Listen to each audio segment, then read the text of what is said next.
So I figured what we'll do is we'll go over all the characters, make sure everyone's good, like everyone has their aspects and their stunts and everything, and their character kind of fleshed out and what they want to do. And then we'll do a little bit of like a world building, like where our characters are and they like how we establish them in the world, and then we can start playing, I guess. Sounds good to me. I will just sit back and let you guys talk about your characters and chime in whenever you ask questions or have world building stuff that you need to know. Do churches still exist? Churches? I'm If gonna this is say a difficult question, then oh no. I know. I'm gonna say no because in my idea of a utopic standard would mean that there would be no strife between others, and religion tends to cause a lot of strife between others. Therefore, there are no churches nor religion. Well, shit. I was going to have like a fucking. You know what? Fuck you. I'm gonna have a church. I Oh can't no! do that. Yeah, you can just say no and have a church. You can- You know what? that's what's great I about. feel like that would Christianity- then become just a cult. No. Yeah. I mean, I guess yeah, I mean, technically would. Christianity started out technically. I mean, I mean, that's all yeah, that's true. religion Christianity started used to out be a cult. as a cult. True. Maybe it started All out as a religions church, started- but then it's now a cult. How does that work? How does it Well, revert? you know. No, because for some reason everyone was like, no, heck Christianity. And William's just like,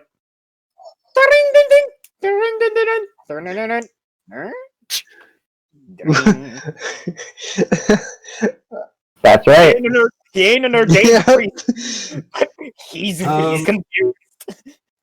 Did you want to add your other two stunts to your sheets in? You just have the 3. Pardon? You only have your 3 stunts in your sheet. Don't I have to? So if I add the other ones, then I'll have a refresh of 1, right? Yeah, I don't know. Did you want to do that? Not too sure. I'm thinking about it. Because you have them like really. Yeah, like if you mean if you want to add the extra damage, right? The basic ones. Yeah. Yeah. Okay. Yeah. Yeah, you're fine now if you just want this.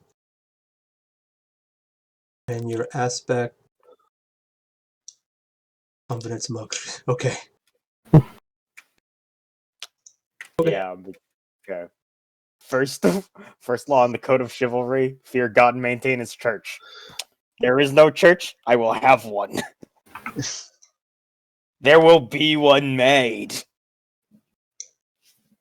Oh, it looks like everyone is pretty good on their characters now.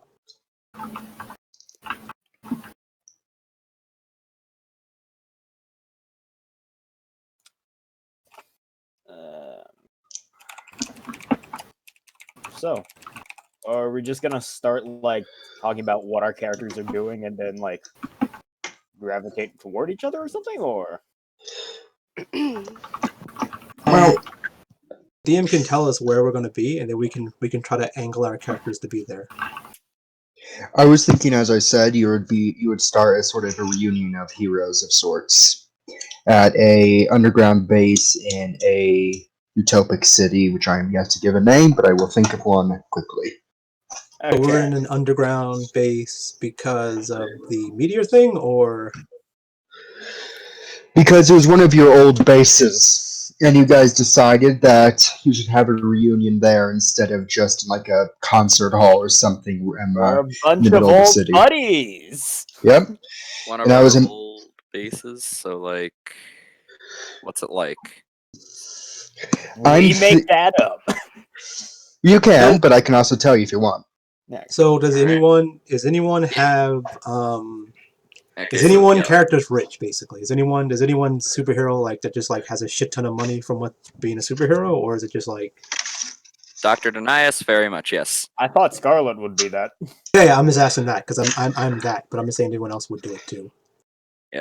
As I said, Denias took the Tony Stark route. Yeah, same thing. I kind of doubt you want to show off your base to other people, though, knowing the amount of people in the tubes there are going to be. 9. Well, I guess if we're like opening up with our So wait. What did you do to become rich? Like what advances? Basically, utilizing his own research to do so,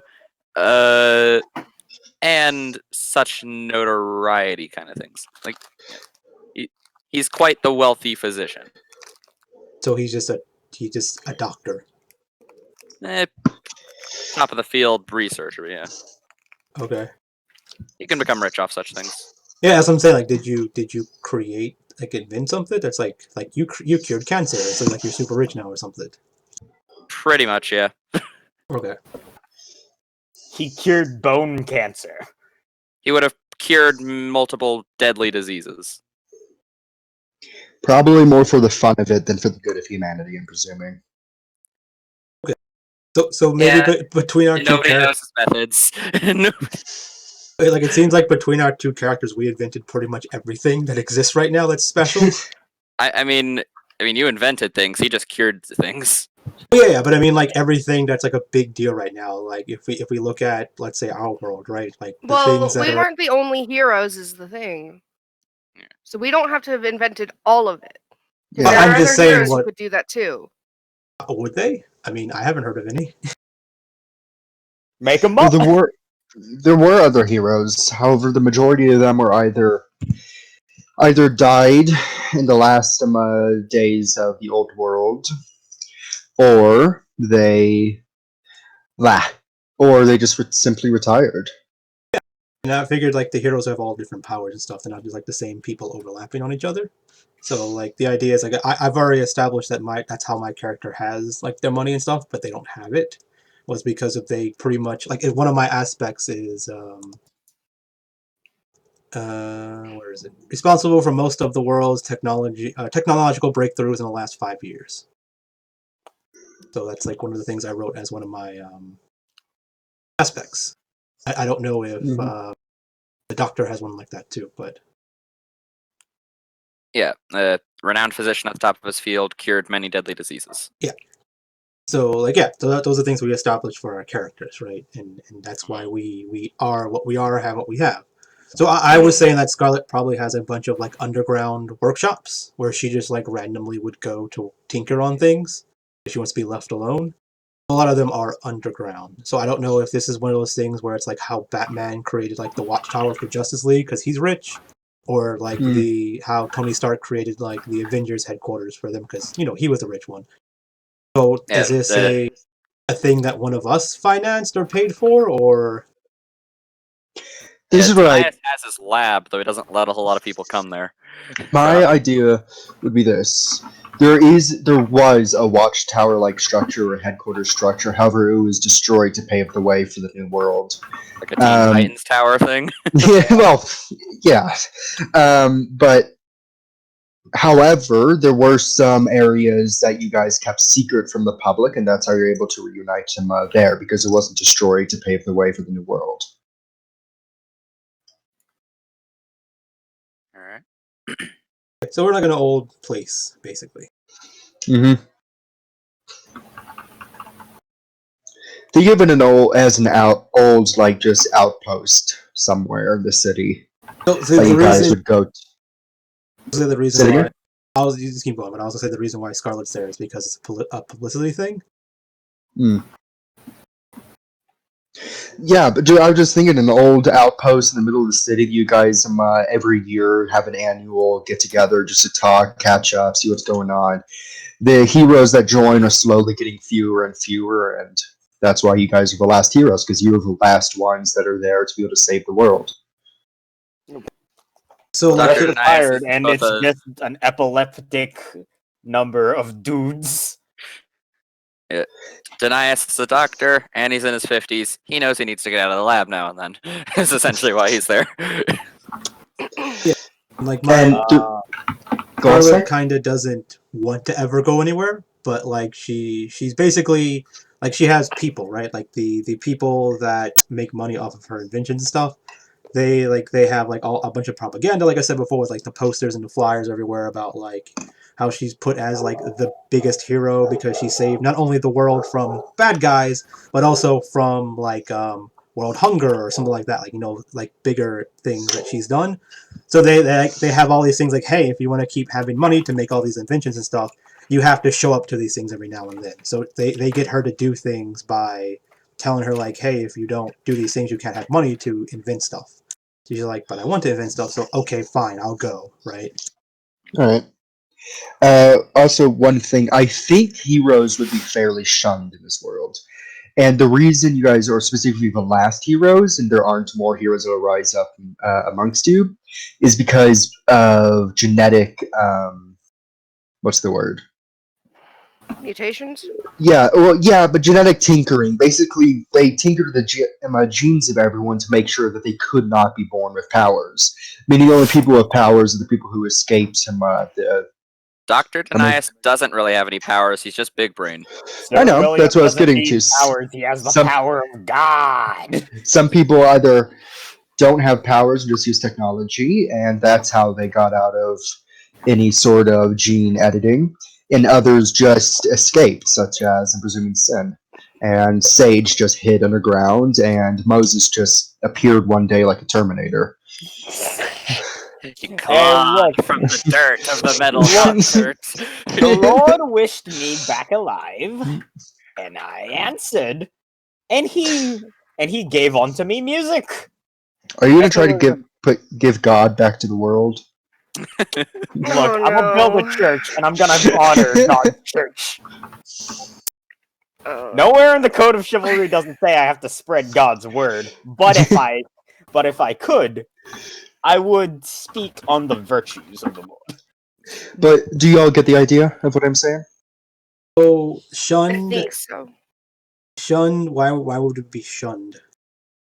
Yeah. Because heroes are not useful anymore. Why would it be shunned? I mean, they could still be used as like celebrities or something. Maybe like there was like some screw up where a hero ended up trying to undo this utopia because of some behind the curtains trickery or whatever.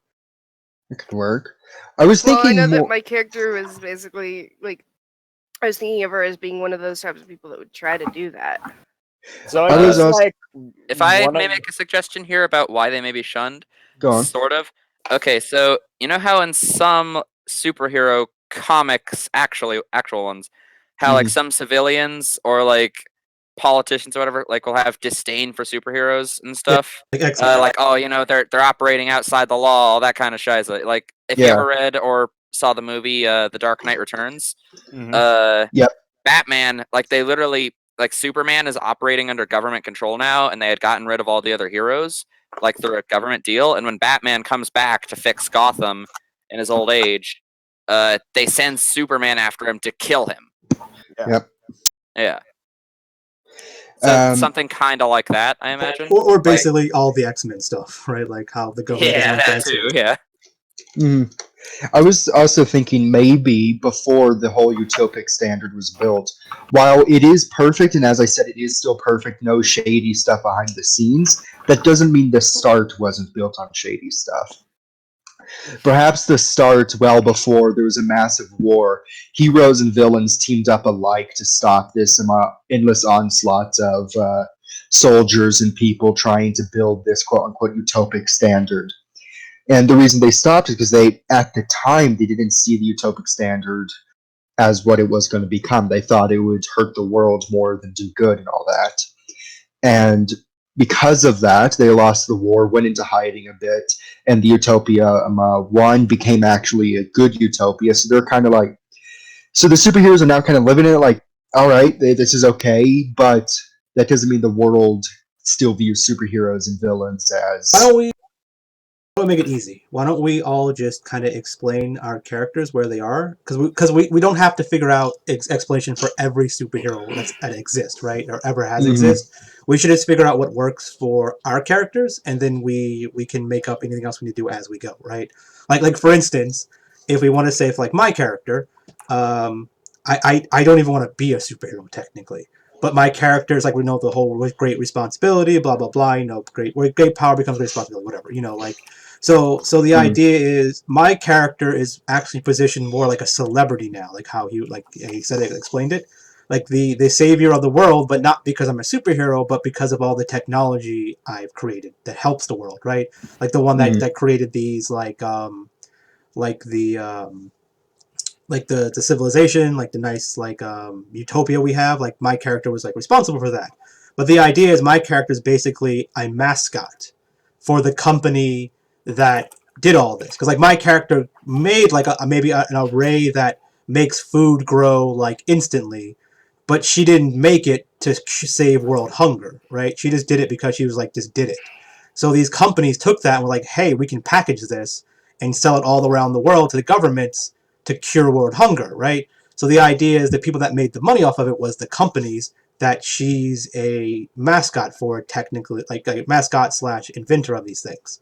So they poster her everywhere as like the savior from what she is, but and like happy face, like peace signs, like bubbly little girl, and then in real life she's kicking people in the face because they're in her way and stuff like that because he's a dick. So like every time, I had an idea. every fan that she meets, she kind of just like alienates pretty much. So like that's her position, and I actually have something for Sin too once we get back to her because I actually have an idea for that. But we'll let Sage go because yeah. I was just thinking on like why we could be shunned as heroes is like, what if how sometimes superheroes fail, people get hurt still and all that. Well, what if like slowly as your technology came out with like different security systems and different things like that, more and more like superheroes, like their accidents started like people started noticing them more and being like, well, your there's this technology that's working better and is like doing better than you guys. Why are you still trying? Kind of thing. But my character just makes things. That's what they do. Like there's no, I'm not trying to make anything in particular. They just make things. Yeah, I understand that, but I'm just saying like. That's another reason why your character could still be looked at as being the poster girl, like sort of mascot, but other heroes are being shunned because they're out trying to save people when there are other technologies now in place that are meant to help them and do it more efficiently. Yeah, so that's what I was saying. Like my oh god. Say my character helps with the whole alienate people, right? Like that's why I was saying like if everyone's alienated except for my character, that makes my character a unique reason, like gives it uniqueness, right? So that's why I'm saying like what's everyone else's uniqueness? How do you guys want to spin this to position your character in this, right? Like Sage's, yours was like the whole you went on the ground because people did shun you. So like you're the exact opposite, right? So you have your uniqueness because of that.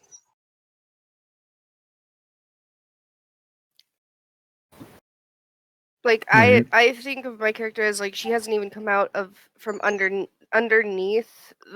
from under the city since the last meeting. Like so for a full year she's been underground and hiding. Yeah, that's cool. That's cool. Like uniqueness of it, right? Like you don't even know what's actually probably even happened above, but you probably like when you come out, you're probably like, what the hell's going on, right? Like. Well, she probably would know some stuff of like that she knows that it's a utopia and all that, but like politically stuff and all that. How many heroes have been like disappearing, not disappearing, but like quitting, I guess would be the word. Yeah. So yeah, go ahead. Oh, I did. That was all I had to say. So what I was going to say about Sin's character, I was even thinking that Sin's character is not a superhero, right? She was a normal person, and the way I was thinking is like, how far have you got into Cyberpunk, Sin?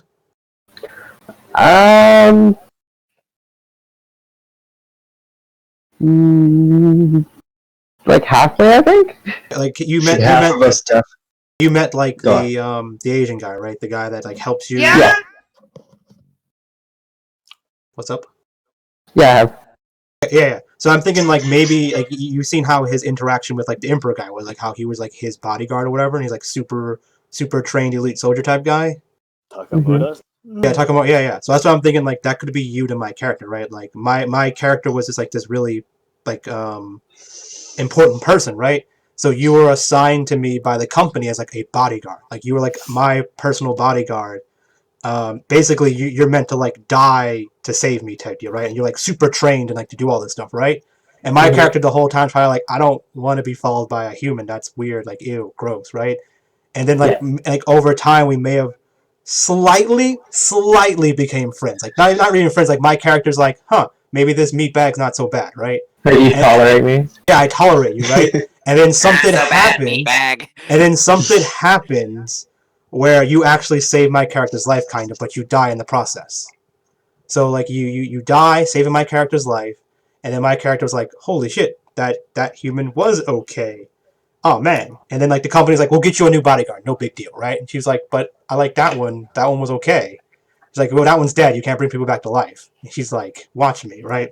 So she so Watch maybe me. so you can Essentially decide. gives her the RoboCop treatment. Yeah. So you can decide how much human you have. Like you might not even be human at all, right? Like I might have been like the whole Ingram thing as well, right? I just took a copy of your personality based off all like the recordings and stuff that I made of like just in my Asher lab. boy. You could And, like- also just be a brain in a jar that walks around. Yeah, you could be like a T-800, like robot inside, but then like living skin outside, and you have your brain in a jar in the head. So it's up to you how much machine versus person you want, right? You can be completely just a robot basically, right? With a human personality that Scarlet gave you to be you again. It's Yeah. abandon human body, become trash can. Dude. Think I'll go completely Android. Because I was gonna say like it actually works out pretty well, because if you were just like this super hardened like grizzled like bodyguard type person willing to die for the person you're protecting, and then like you did that and then you became an android like because of Scarlet's power, it's almost like you're kind of bewitched or mind controlled by her again, but you're still exactly the same, right? Because like every android and robot wants to help and protect Scarlet because they like her because of her power. But now it basically doesn't affect you at all because it's the same personality, right? You're like, oh yeah, I'll die for that person still. Now I'll die for that person still. Like it's no different, right? Like This is my job. Yeah, I like that. I like that a lot. like and also I think it would fit you like as a person, right? Because you're usually like more of speak when spoken to kind of deal. Like you don't actively push a bunch of roleplay stuff, but you're there to respond and interact with people. So I'm thinking like the big, like the tough bruiser guy that stands behind the little girl or whatever. Like, and you're just like being tough, and then like every now and then you do some intimidating tough stuff. Cold, scary. Yeah. I like it. So that gives you a reason to be at the meeting too. You're just protecting Scarlet. Yeah, that's what I was saying. Like, yeah, you're pretty much like Shadow, pretty much. Yeah. All right, Dr. Denias. Fuck, I forgot what I'm supposed to say now. Reason for being at the meeting and reason for like what's your current status in the world? Like, does everyone hate you? Does everyone still love you? What we're doing here? Okay, well, do I necessarily need to have fucked up? Because if Dr. Denias fucked up, it would have led to probably a pandemic. You don't necessarily have to fuck it. Maybe the pandemic's what led to the new world of Utopia taking over. Really fucked up. Like, is there a reason why people would like you or not like you? Like, because it seems like the idea is no one likes heroes anymore. Yeah, like if people who knew his name and knew what he did, they'd probably love him. Like the way that people like Dr. Anthony Fauci, like, you know? Yeah, true. Saying that he cured a bunch of deadly diseases. Now here's the thing, though. Even though he uses those same diseases to kill people. Yeah, here's the thing. This is very interesting, though, because we don't know, like the time is right now, right? But, like, if someone cured cancer right now, it'll be a big deal, right? It'll be a huge deal in our world. But then, like, in 2 years from now, how well will we still remember that person? It'll still be a big deal for people, like, that was affected their families and stuff. But for the average person, be like, I don't care. But the person that created teleporters, right? Like, because of our silly society, we're going to put that way above curing cancer. So, like, they're probably like, oh yeah, that dude was awesome back when he cured all these diseases. But, I mean, he also never stopped working, so... I'm just giving you, like, a spin-off. Sorry. Go ahead. No, go on, Sage. Like, I want your ideas. Since you talk about, like, you always say that your character is doing nefarious things with these diseases, you could have, like, a group that is, like, anti-you. Just not everyone, but, like, a group. Well, that's the thing, of is people. that pretty much nobody other than his close colleagues would be aware of that. Like If you have a bunch- Whoa. like he wouldn't be a superhero if people knew he was doing horrible things. Well, I mean, even then, I mean, think about nowadays. People are talking about what the coronavirus vaccines, like Bill Gates' mind control drug or something. Yeah, you know You how probably have a vaccines bunch of like are, anti-vaxxer. like if there's a bunch of conspiracy theorists who think that he's doing horrible things, then yeah, I guess that would work. That's what I was trying to like say. Yeah, I was yeah. Like, there could be people who just think that you could be doing, not actually knowing what you really do, but think they know that you're doing bad things, so they dislike you. I mean, Wait, some of them, technically, in reality, you are. yeah, that's what I'm saying. Like maybe some of them dug deeper, and maybe one of them figured it out or something. Some And kind that's of what I way. was. Yeah. Yeah, no one believes them. Like Captain Jesus or something, right? Like, you know, some random superhero that's like all about anti-vaccine and other shit, right? No, like so he has some kind of powers, right? Anti-vaccine hero? That No, like maybe like a like I mean think about the one in That what was it man called? is not giving in honor to The name of Boys. Jesus. In The Boys, right? Wasn't there like a Christian one, right? Like a super Christian hero? Yeah. Yeah, I mean Yeah. that'll be the same thing, right? They were like, no, don't worry about that guy. Anti-vax, like, you know, that his cures. No, all we gotta do is pray to God and it'll all be cured, right? Like, he's the devil, right? Like that, all that stuff. That's all bad. Taking the Lord's name in vain. What the fuck? Taking the name of Jesus. As All the right. Lord. Well, if you think that God can cure the Black Plague, throws a needle at him. Here is the Black Plague. Yeah. You know what I'm my saying? God. Like, remember, we have supervillains / other heroes that probably don't agree with everything we do. I was trying to think of like a anti-villain, like a villain for me and everything. I was thinking like a caveman that hates technology or something. oh my lord. How would that be a threat? He's a really strong caveman. So what I was He goes thinking around with a was, giant club hitting people. yeah. What I was thinking was he has an aura around him that just stops all technology around him. Like just an EMP aura. Is his name Boulder? So like the fucking Mudos from 2014 Godzilla film. They just have an EMP field. Yeah. Sure. So, quick thing. I don't know how much your characters would know this unless they had places in like people in different places, like Scarlet does. But heroes or villains far outnumber heroes because of they just went into hiding and hid very well. Well, if they went into hiding, wouldn't that mean there's still reason for heroes to be around to hunt them down? That's the thing. They don't The know that they went government is into hiding. stupid. Yeah. Yeah, they have no idea that they went into hiding. They just thought Okay, they so- just okay, so Okay, disappeared. so the villains are gone. They're Okay, just so yeah, they Yep. just disappear, and Yep. they were never caught or killed, Nope. and nobody knows what happens to them, and Nope. so they don't worry about it. Nope. They think the exact same thing happened to heroes. They just think they just retired and nobody knew their identities, so they just Okay, sort of. even if they retired, they still committed horrible crimes. They're and they don't want them on the known. See, this is another Hey. thing where it's like, It's what's the common reasoning? sense Humanity, who cares? I mean, we gotta figure out our reasoning. Like, I mean, again, it's easy for my character. I can do it easy. Like, my character doesn't care about them. Like, why does she care about these random supervillains? I don't care. I don't care about being a hero. Like, I don't need to explain myself for this one. What about you guys? Why did you guys leave those villains alone? Well, yeah. Like that's similar situation for Denias. Pretty much like, okay, they're not bothering me anymore. I can get back to work. Yeah, But, exactly, like, right? I'm thinking of this like as a whole world thing. Would nobody at all care? Would they think heroes are useless because the villains just are hiding? There's a reason why we're still alive and they're dead.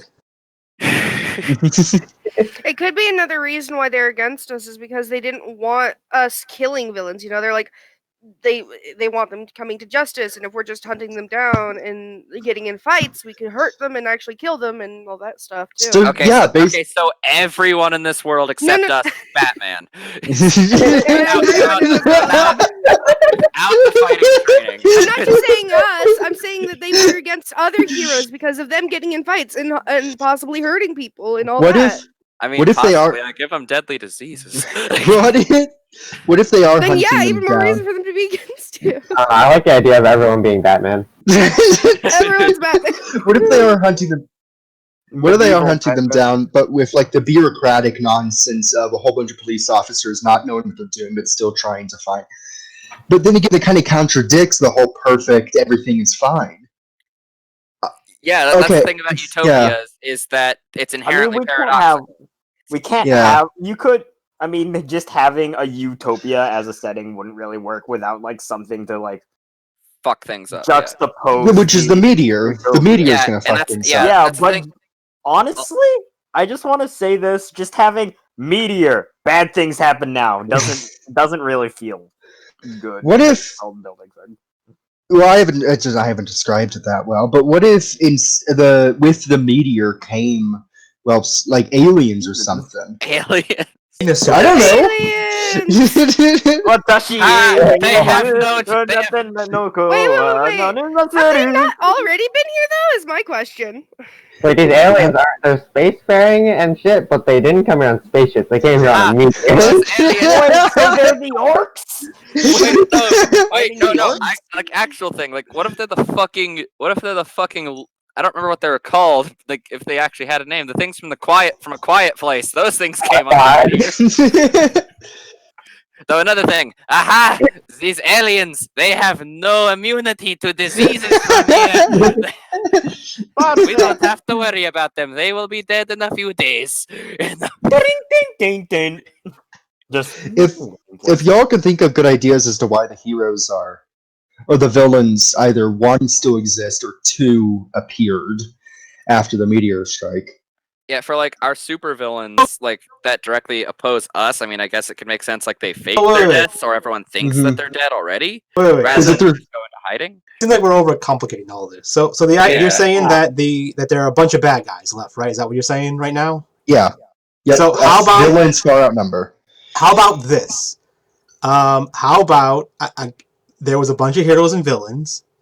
The area that we were in, where all the superheroes kind of congregated at, we pretty much just cleared out all the villains there, right? Like the idea of like in, let's say, United States.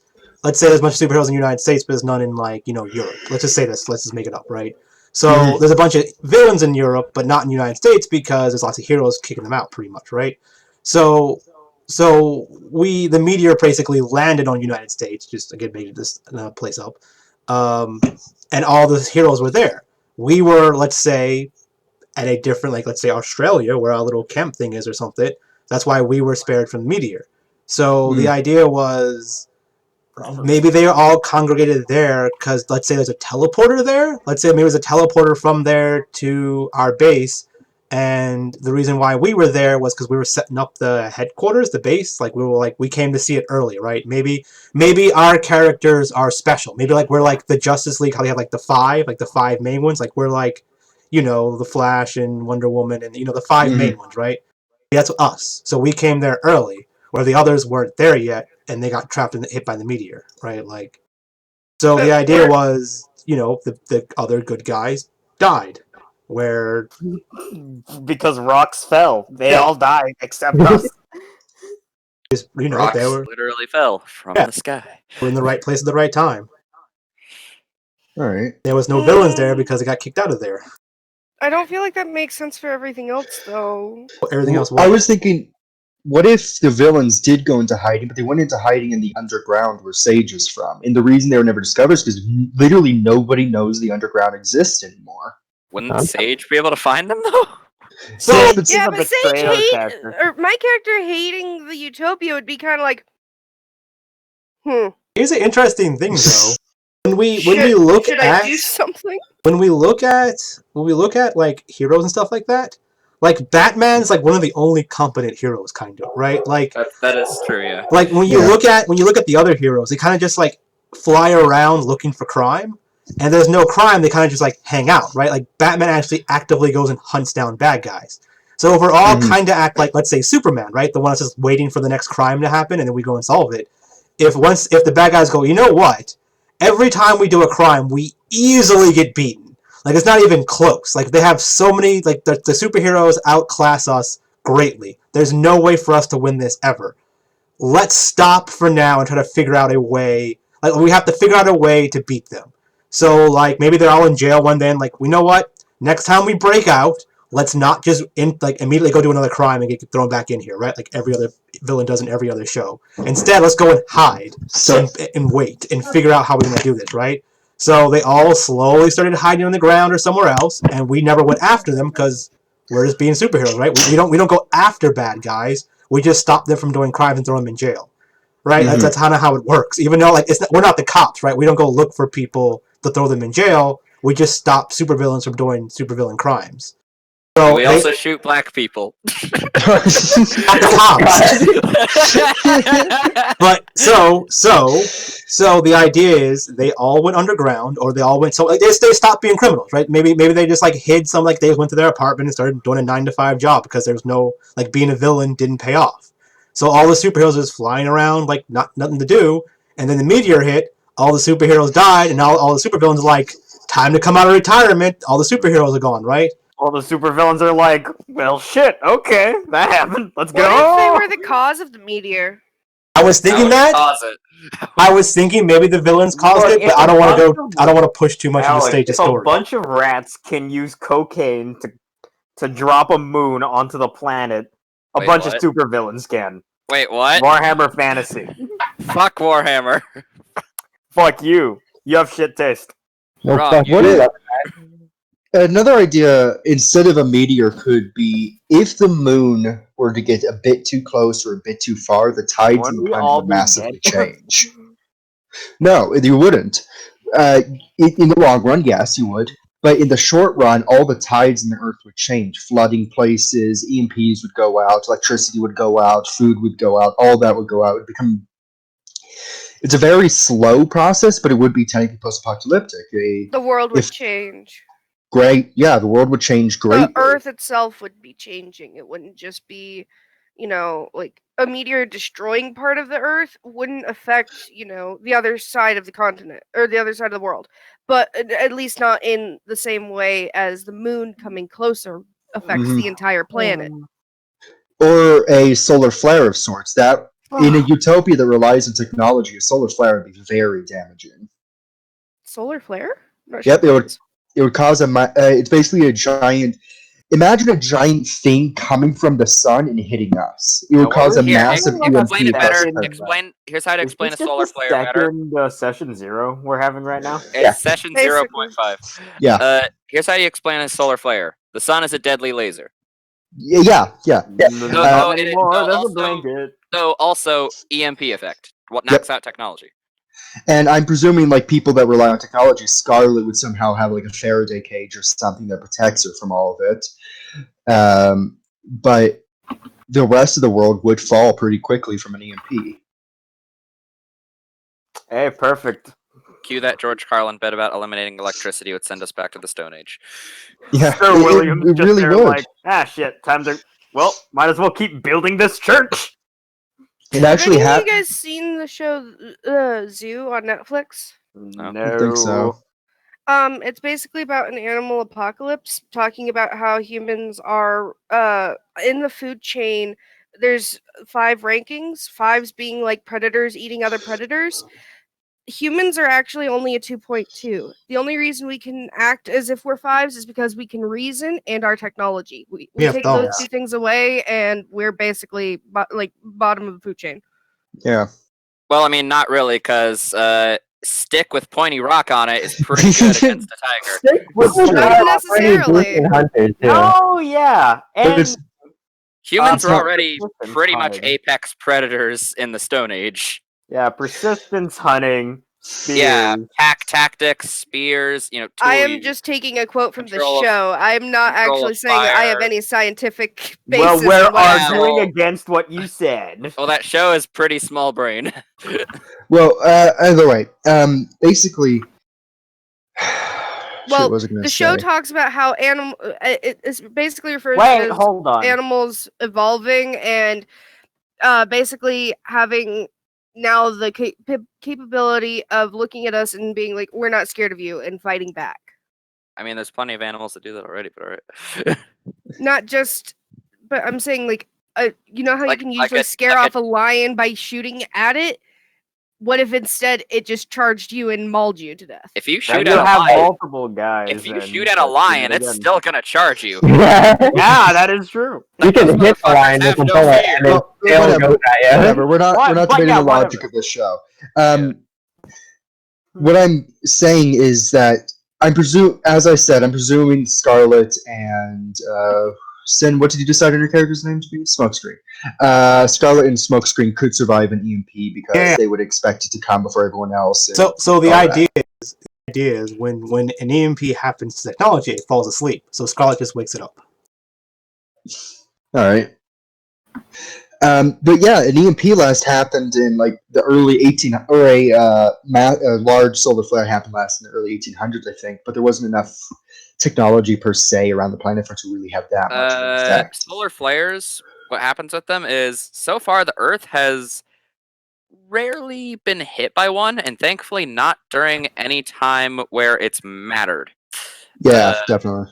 Like we haven't been hit with one during the time of human electricity yet. It happened real close, just like 20 years ago. But we were on the other side of the sun when it happened. But yeah, I think you all get the idea that an EMP would be catastrophic for a utopic world that relies on technology. Yeah, that makes sense, because that even puts my character in a stronger position, kind of, like, because if they have the only technology stuff, then people are going to be like, hey, share. And she's like, no, it's mine, go away. So some I think people would suddenly start flocking to church because their faith in machines are gone. They might as well replace it with replace Machine faith spirit. in God. possibly, however, what if they didn't know religion existed in the first place? Now that's kind of stupid. Yeah, why would they not know religion exists in the first place? Religion always has a Re-education. placement in like reality, pretty much. I in disagree. society. I No, because But again, we're not the talking reason about why this. We're not talking about this.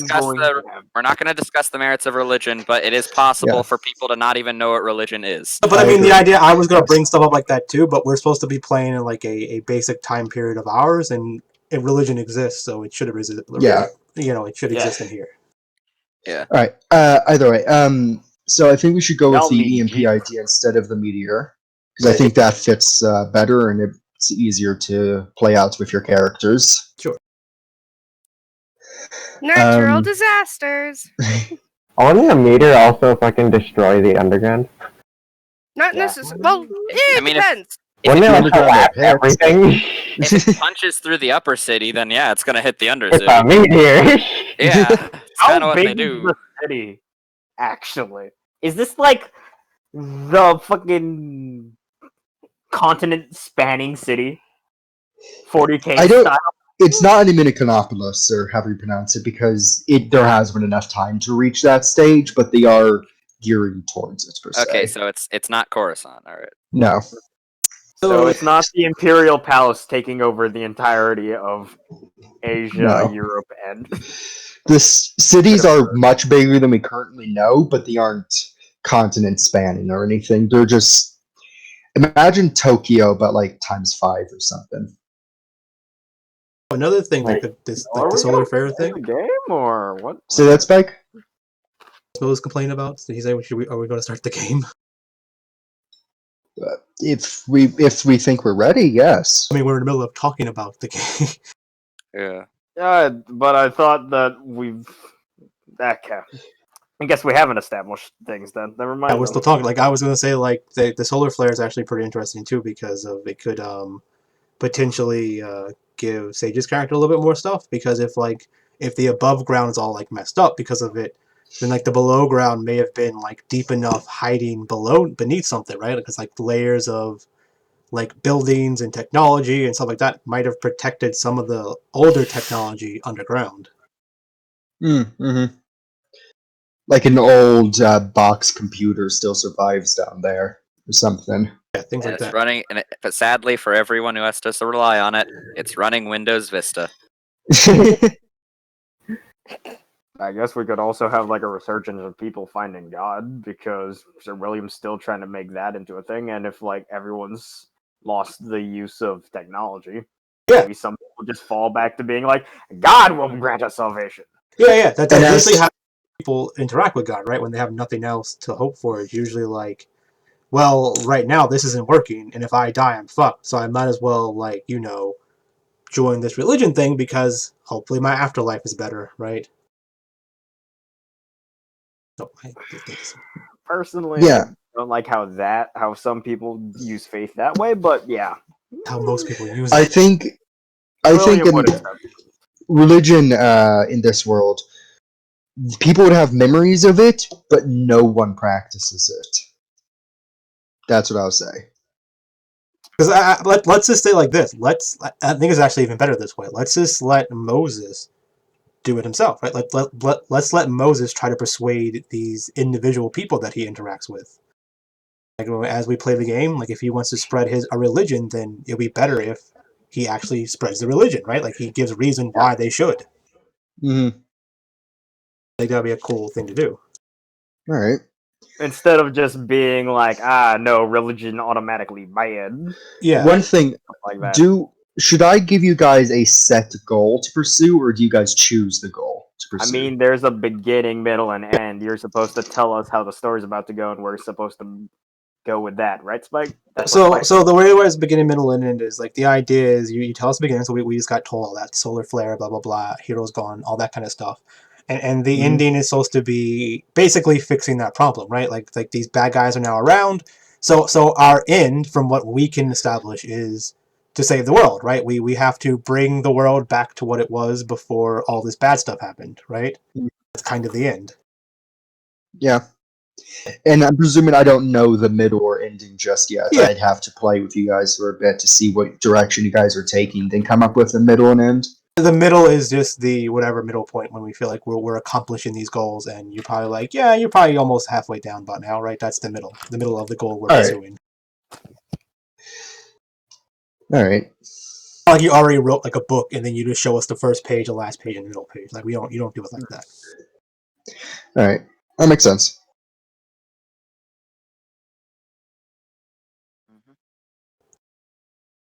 So yeah, so I think it's all good. I think we established everything, and I think the point. Where are we coming in at? Are we coming in like right after the solar flare happens, and everyone's just running around panicked, or like have some time passed?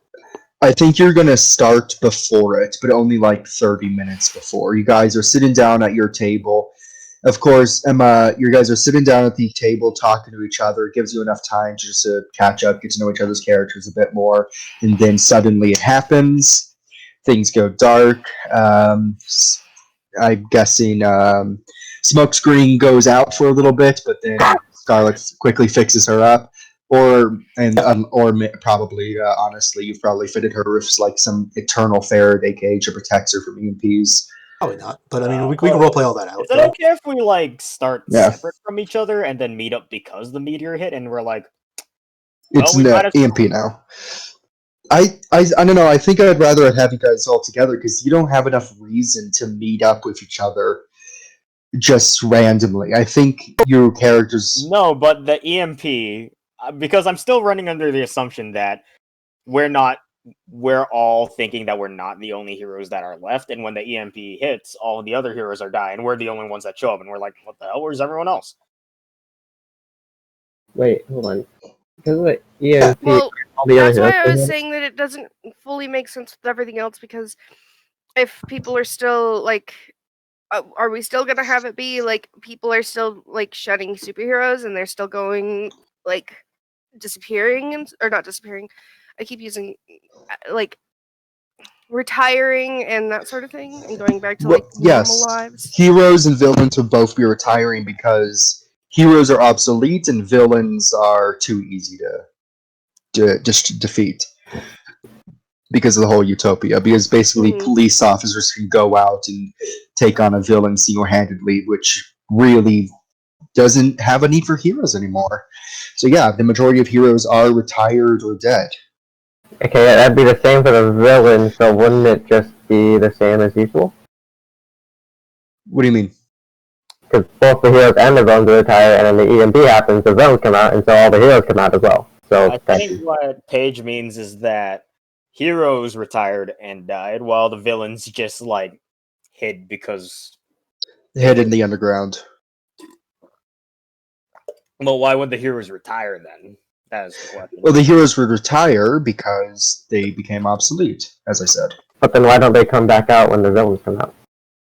That's what I need to decide. I need to figure out how the heroes die. Dr. Denias, you have a disease that? We could A just genetic say, disease to wipe out all the heroes. He's Dr. not, Nick, he wouldn't be genocide going weapons. out of. He wouldn't be going out of his way to kill heroes with his diseases. we could just say that EMP killed a lot of them due to control. Hang on. I have an idea for this. I have a really cool idea for that. Go What ahead. if it wasn't you that actually released it, but let's say like an intern or something, someone that was working under you that was secretly a villain in hiding, like pretending to be just working with you, stole your secret, whatever. That doesn't really work because there's only Wait. really two people at his lab at any time, and one of them's not a person. One of them's a little medical droid. Then if not that, then someone could actually just rob your place while you're out.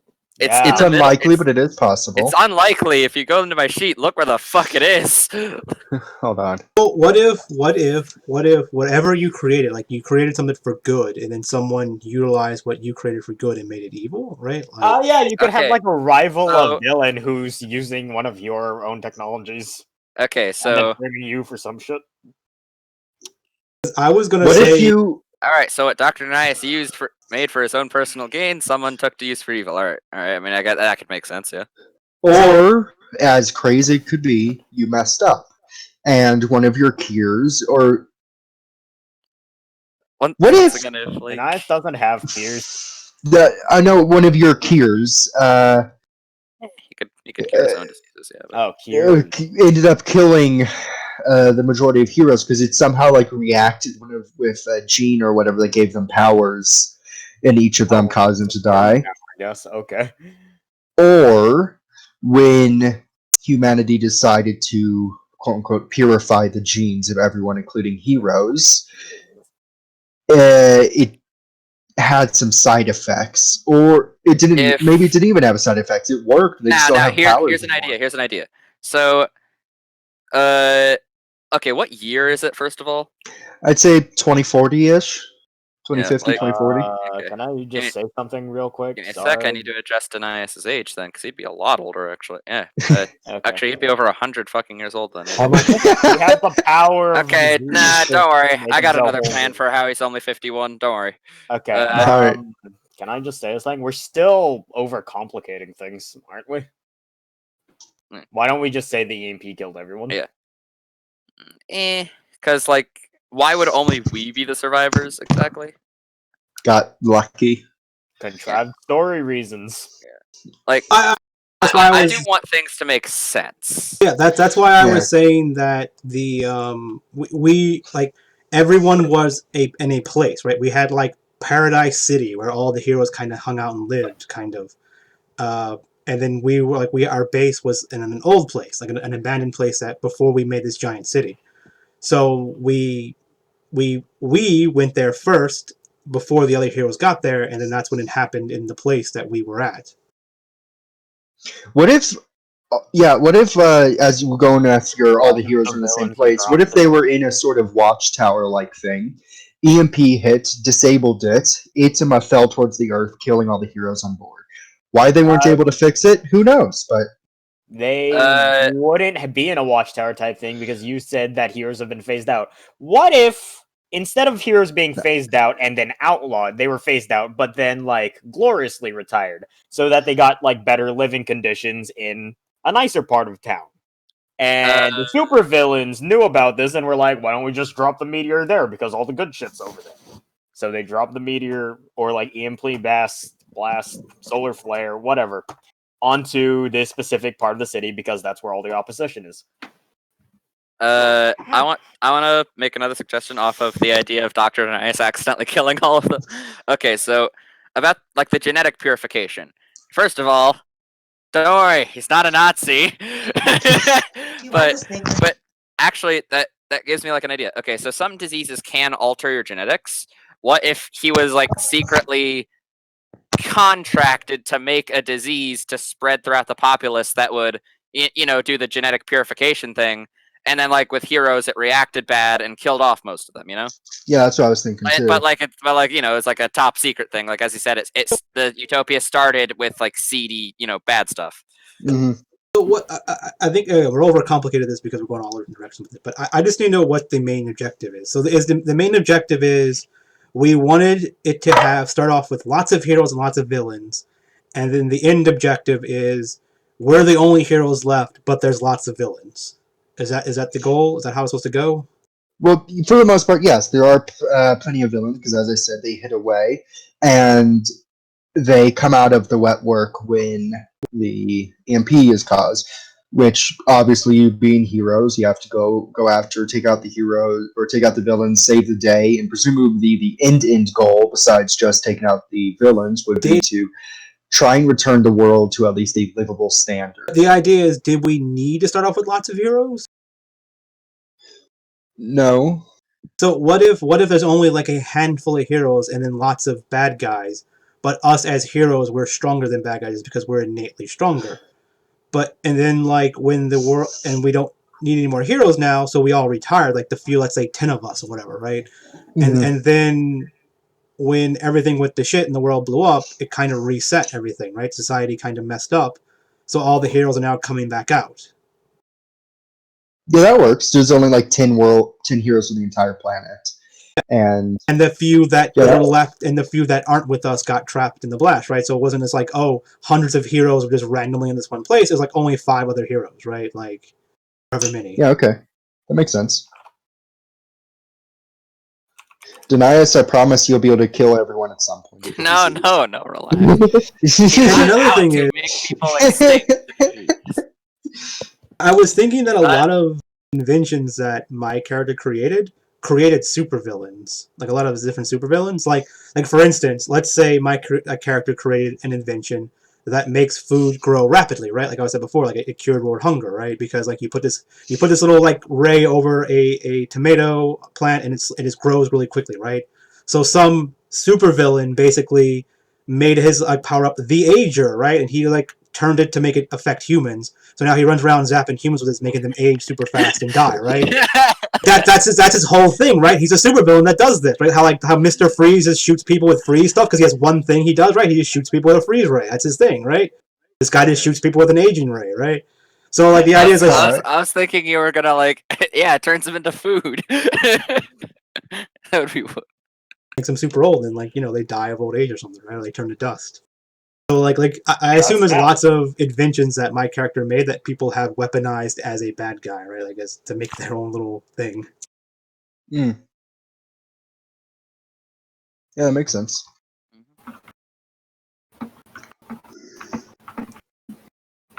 But again, like this thing is this whole thing we're discussing isn't super big, right? Because like this is a one small thing. So as long as it makes sense, we're all good, right? So like, is everyone good with that? Where there's a few superheroes, lots of villains, but we were so good that we just kicked them all out or whatever. And then now that we have even less superheroes, and the world went to hell, so now it's giving villains a chance to come back, and now we have to bring the world back to where it was. Yeah, sure. Right. Works for me. Yeah, that works. Quick question from a DM point of view. The people you guys are going to have to fight, I write them up, of course, but do I write them up do I write them up like they were a actual person? Like, do I give them, of course I give them the stats, but do I give them like, what's the word? Powers. I can't remember what they're called. Stunts, yeah. Stunts and stuff like that. Yeah. So the way it works is there's the mooks, which are just like how those little cards were, right? Like if you've seen them, how I linked the basic examples, like the shark and everything. Mm-hmm. Like there's like basic things. Those are like mooks, right? Those are the guys that we fight, like the henchmen, basically, of the supervillains. But whenever you make a supervillain, you would probably make them a guy just like us, right? They would have a stat card and everything like that. The way it works is monster or enemies can have any number of stats, right? So they can have a forceful of like 15 if you want, or 20, right? Like if we fight a dragon, it probably has like a forceful of 20 or something like that, not just like how our max is 5. That's one way of how it's fair, right? Like if we fight one thing with high stats versus 5 of us with average stats, it's a fair fight, right? Because we have to work together to add a bunch of bonuses to be able to get past their 20 stat or whatever. But the as far as like normal things go, yeah, you just make a normal guy who'll have his stats like a normal, like just like us. So he'd be very easy to kill on a one-on-one fight with us. But with 5 of us, we'd very easily kill. But he would have like henchmen and he'll usually have home field advantage, like he'll be at his base or his secret lair or something like that, right? So he'll have Okay. extra things around him to help him. And I choose like how much stress boxes he has and all that. No. Everything has the same stress boxes. Oh, okay.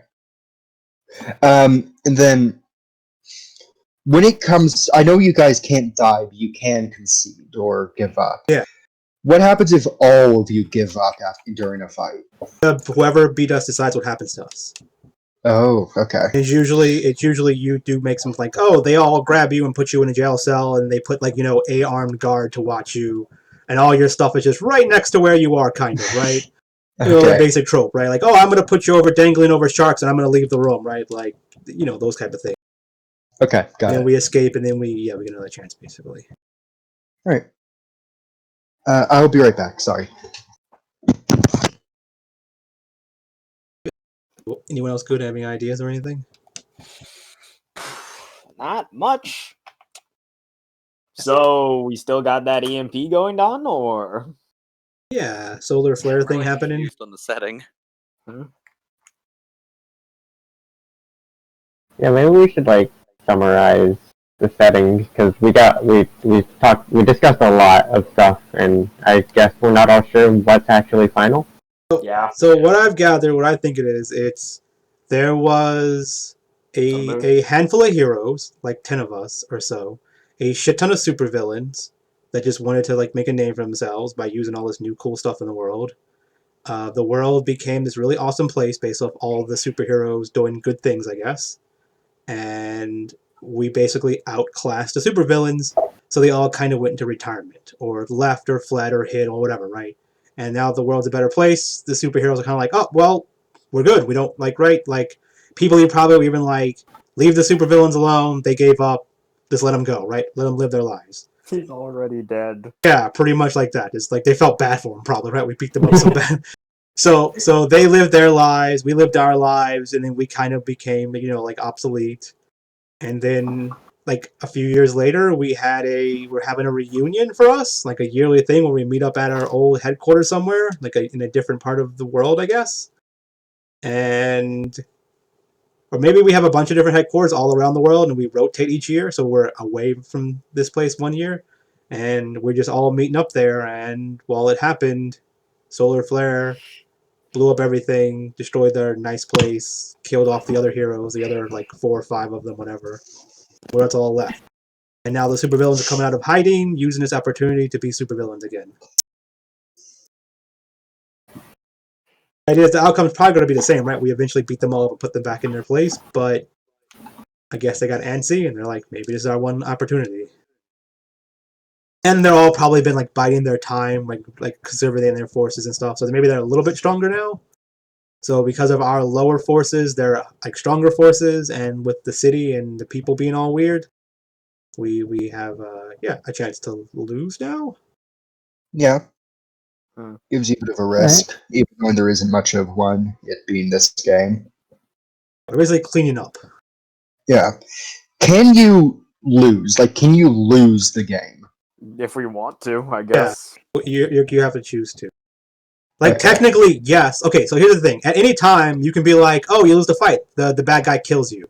But that'll be a bad move for you to do. Like, you should never Right. do that. Because the point of the game is not to beat us. It's to... So basically, if we lose a fight, it's your fault. Right? Like the idea is we shouldn't lose fights. It's not a combat game where we're trying to win the game, right? So we're supposed to be doing fun stuff, interacting, and trying to tell a good story. And if you're making fights as super hard and super complex for us, then it's your kind of fault, right? But this gives you the chance to make the fight as hard as you want, right? If you want us to lose a fight, you just make the fight really hard and we lose, and then you throw us in jail, and then we break out, right? Because it's no big deal. So even if you're not sure of how strong you should make things, just do whatever. Because no matter what, we can't really lose unless you decide to kill us after we lose the fight. So you're like, oh man, I made that fight too strong. Oh well, big deal. They throw them in jail, they break out, and we start over. Next fight, I'll make it weaker or something, right? Yeah. Okay.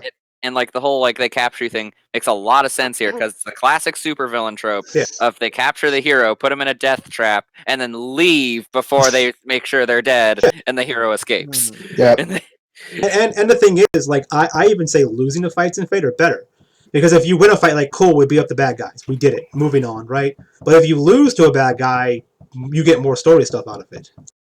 Mm-hmm. More coming All right. from it.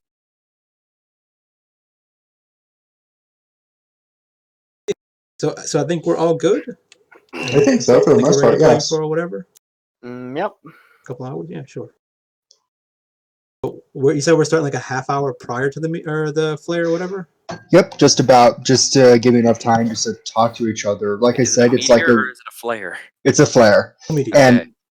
it's think of it like a reunion. Think of not necessarily a family reunion, but just getting back together, having fun, having some drinks, or arguing if that's what you want to do, because that always happens at reunions, or whatever, you know.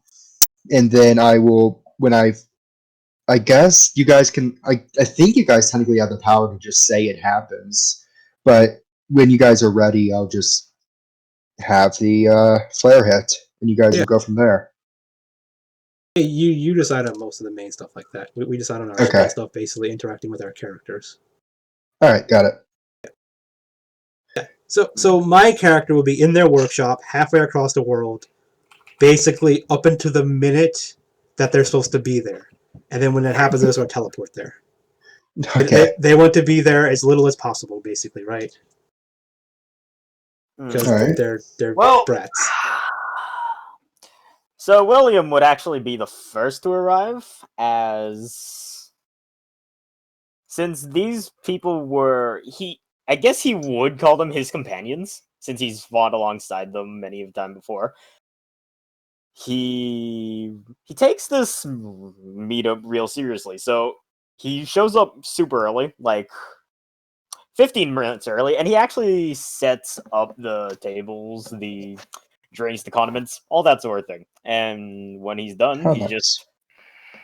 just goes find a nice, comfy, quiet corner, pulls out his lute, and just starts strumming away, filling the halls with blessed music.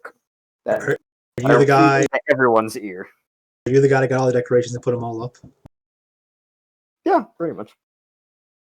Yeah, Denias would he'd be trying to show up like exactly on time, but still probably be a couple minutes late. He's a busy man. And since Smokescreen would probably be arriving with Skyla, I was thinking Lepiota would probably be late because she's probably like still figuring out like which place we were supposed to meet up this year at because she'd be like coming up and being like, wait, was that one or is it that meetup place? Okay. The place we're meeting is not where we live, though, right? It's like far away, like another state, pretty much. Yeah, it's not where you lived. Okay.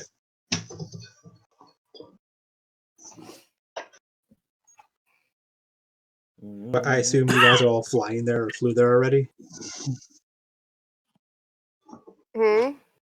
I assume you all are flying there or have flew there already?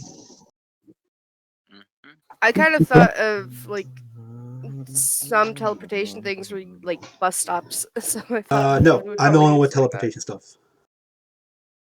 An invention that I made specifically for my character. Think of the technology being normal technology for us, just slightly better. Okay. Then yeah. Where in the world are we meeting up, by the way? Eastern Coast America. It's a metropolis-like city. Looks very similar to the city that I showed on the map that you can see. I still don't have an exact name for it because I want it to be good, but I guess it doesn't really matter that much. But yeah. And you're meeting in a little underground outpost of sorts that you guys that you guys go to for your meetups and all that.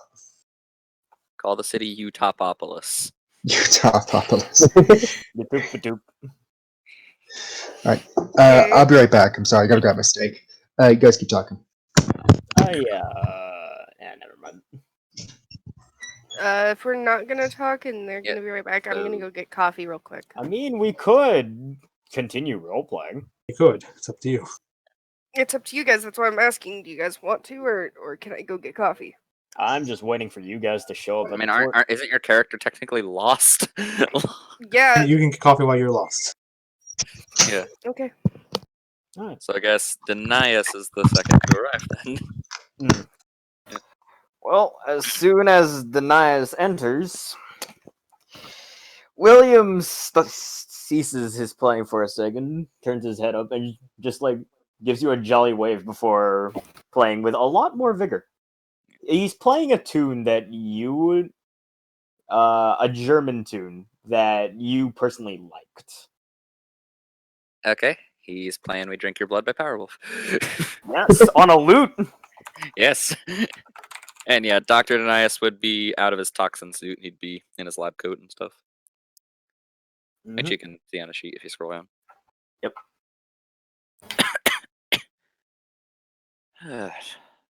There are the others. William just shrugs through you and keeps on strumming away furiously. But he's not really having any difficulties with it. When he finishes the song, he puts down his lute for a second and he just signs to you. I don't know. Usually you guys take like... Usually you people take way too long to arrive. I still need to give a character voice for him. I was busy with work. As always, as you can expect. William just lightly throws up his hands in a lighthearted shrug and just goes back to strumming. Yeah, Dr. Nias would have like a briefcase thing with him too. So like the exact second of like we're supposed to meet here at like 7. Like as soon as it goes from 6:59 point, like, this 7 o'clock, like a portal opens up in the room or whatever. On the other side of it, you see like Scarlet in the workshop. I guess with smoke screen standing behind her, and she hears the portal and turns and looks, sighs, picks up what she's holding and walks through the portal. What is she holding? Some kind of like little robot thing, like a little it's like a small little arm or something. Like it looks like almost like I guess Hellboy's arm, but small. Comes like a robot or something, yeah. And robotic. Well, William's reaction to seeing you and I'm guessing Smokescreen is to stand at his full height and give you both a bow. Because of course, a knight must, where is it? Respect the honor of women. I'm back. I'm a simp. And she kind of like looks at you guys and like sighs. Hello, fellow humans. Creating yourself a new arm, I see. No, this is someone else's. Puts it in a pocket, but it's like hanging out. Well, William signs at you real quick. Says, "Greetings." This is all a translation from his sign language. "Greetings once again, Scarlet. If I may ask, why do you always have to arrive and be angered in a way?" He like sighed rapidly. He looks around like she's just ignored you now. Like, wait, where's everyone else at? That's not. No. If they don't have to be here, I don't have to be here. Nope. And she like turns to walk away. And as you turn to go walk away, I'm going to say that Lepiota walks in and almost walks into you. He was like, damn it. And she turns. Well, when William sees Lepiota and just stopping Scarlet from leaving, he gives off like a very nice sounding strum on his guitar in celebration and waves at you and then gives you another bow. Fling. Hello.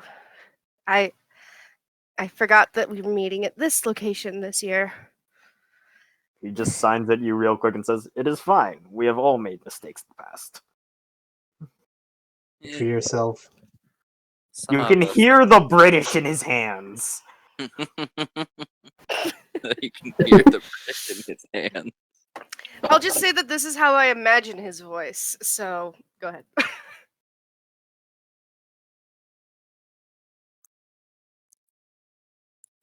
Well, now Scout's staring at you now guys. that everyone is here, I guess William brings out the tea set. It brings out the tea set and the drinks and the food. Some of it's hardtack, but his mistake. He's just grabbing whatever he could from donations from the church. If there's any like snacks, cookies, like candy, Scarlet goes sits and starts eating it. Hey, okay. William like sees you doing this, puts his hand in front of you, grabs just a bit of it back, and gives you a fair portion. Goes and signs real quick. Hold on, fairity for all of us. Yeah. You know I don't eat that processed stuff. She can have my share as well. I get hers. Then she shall take it. He signs again. You know, William, there is likely a way that you could talk with a voice, correct? William just looks at you and goes, "Can you guys hear my hands?" Nope. Nice. He just goes, "And how is that exactly?" Denias just kind of gestures towards Scarlet. Ask her. There's a bunch of cookies in her mouth. He turns back at Denias and just strums like a small, half-hearted beat. I don't think she would give me any, to be quite honest. He signs right after. I mean, this thing is for humans. I guess you're not technically one of those anymore. And how are you doing, Smokescreen? Same as always. Feel great. How are you? Headache, bright light. I'm not used to being out in the open. You don't look it. And you can see her like fiddling with her glove as she tries to get a mushroom to go back underneath the glove. Smoking just has her arms crossed, sort of watching you try and fail at this. Still covered in fungal growth, I see. She looks up at you. When have I never been covered in fungi? Many things change. What are we doing? Why are we here again? Come here every like year to do silly stuff, and all we do is sit around, try to force small talk between, I don't know, words. It's a waste of time. Well, it seems like there's a lot less of us this time. William continues to keep strumming, and he can't really. He's trying to answer by using his elbows to sign before he gives up and just like goes, "Well, really, I was just waiting for everyone else. I was sure the others would be appearing by now, but it seems that only the few of us are here."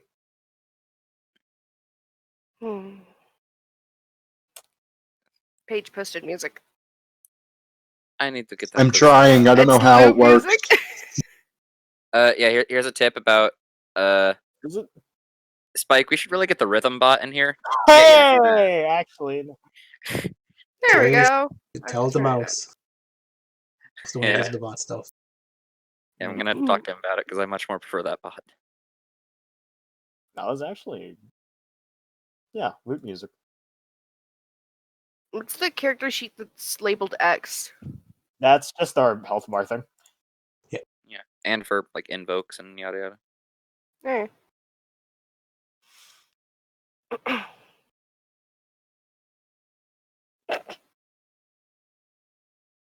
So, how long do we have to stay here for before I can leave? Well, Well, I haven't I'm been so ar- weird about that. I haven't.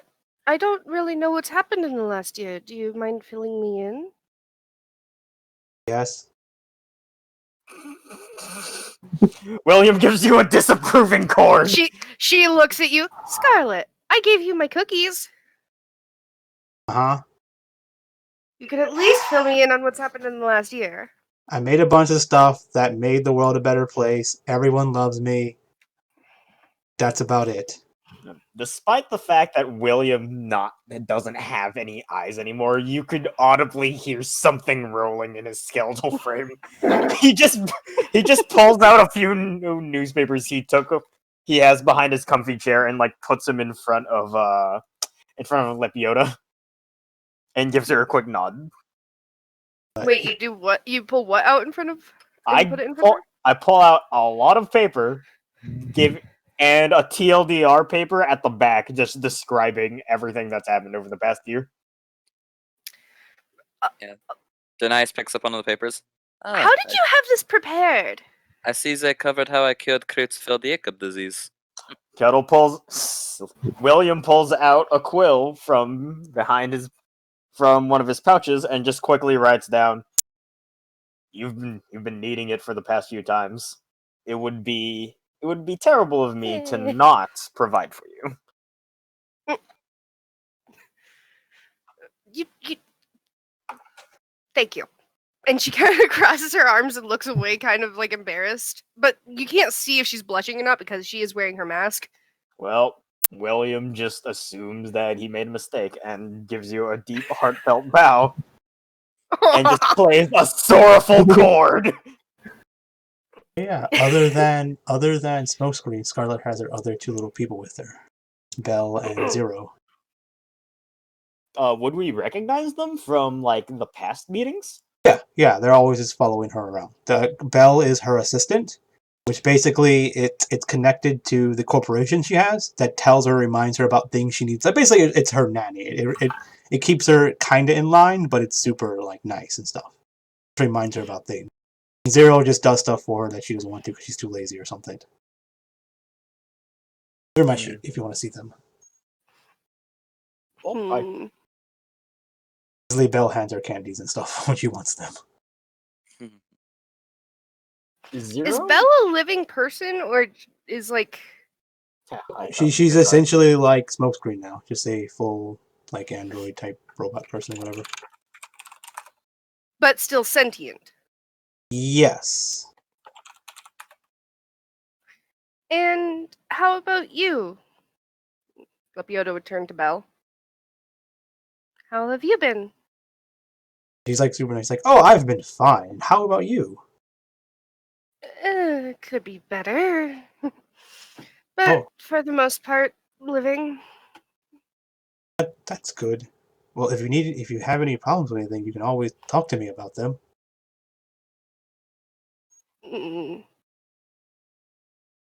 Thank you for the offer. She nods. And then she walks up to Scarlet and says, like, one other thing you have to do is remember about the pictures. And she's like, fine. Zero, do the thing. And like Zero floats around and scans everyone. With his eyes, Hearing like, scans pictures them. and then being scanned, Lepiota would cover her face with both of her hands. Even though she has a mask on, she's still covering her face. Yeah, so it scans like your body or whatever. And then it comes over to Scarlet and like just sits there and like its eyes glow. And then and it projects this thing of like all the scans of the people. And then Scarlet like holds out her hand and starts moving them around and like it's almost like you guys are like dolls and like these little pictures, and she's able to like move them around and like basically like photoshopping in real time kind of, but it's able to scan your whole body to get like everything about you to move it like perfectly. So like she can even like move your hands down to see your masked face or whatever instead of just like your hands. And she basically puts us in a bunch of cool poses like, look at us being all cool and friendly together, right? Look, they're all our arms around each other, giving peace signs and being like, superhero stuff. She kind of just like makes them all, does all these things like, okay, done, pictures are done. Scarlet, why didn't you just ask us for pictures? Too much work. She like sends into the company like, here you go, our picture's done. If that is for your corporation, you may have wanted me in my toxin suit for that. Yeah, he's like, good call, and she like fights her hand and just puts your suit on for you in the picture. Oh my god, what kind of bullshit pout? This is really the future. We're able to do that in Photoshop. Well, William just shakes his head a little bit in a disapproval, but he's not really gonna voice it to you guys. He just continues strumming away slowly, providing a comfortable atmosphere for the place.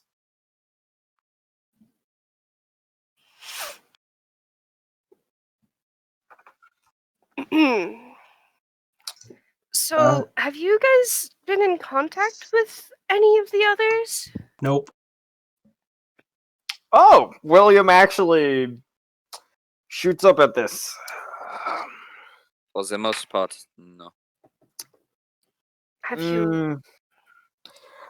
He walks up and like kind of signs excitedly. Grey Knight actually visited the church. How's your church? I was actually been- rather surprised when he was doing that. Hmm. Well, Hi there. I guess this is just how it is these days. There really isn't much to talk about, is there? Yep. Nope, been kind of boring. How? Yeah. So did everyone else just disappear, or they just decide not to show up? William continues to shrug. I mean, they're always late, but usually Oh. they come much sooner than this. I am contractually obligated to be here.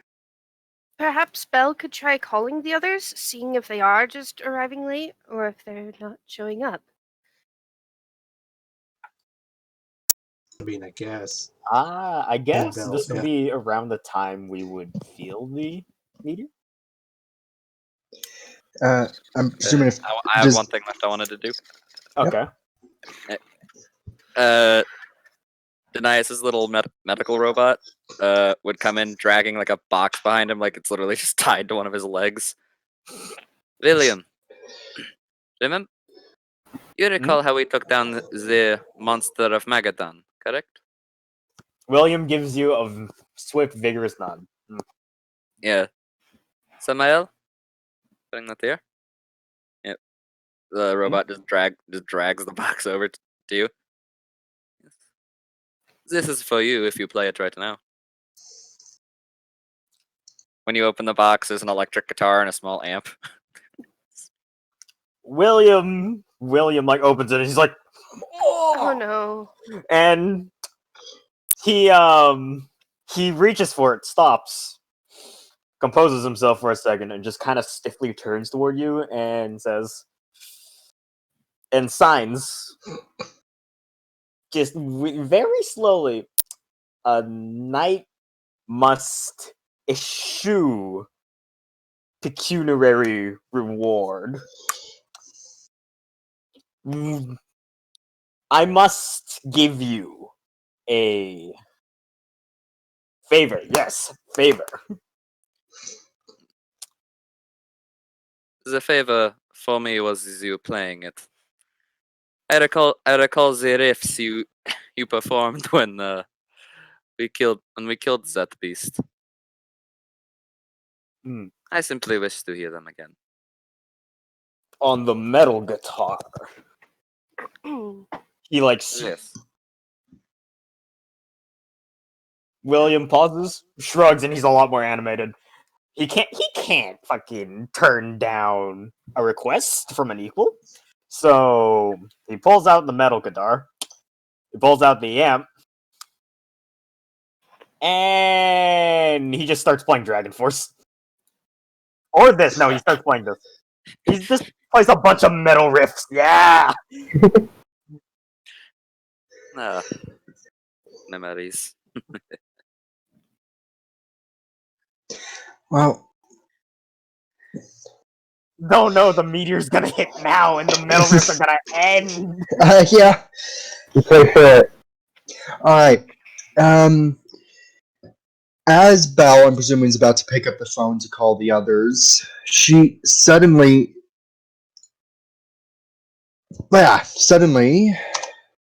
Sorry.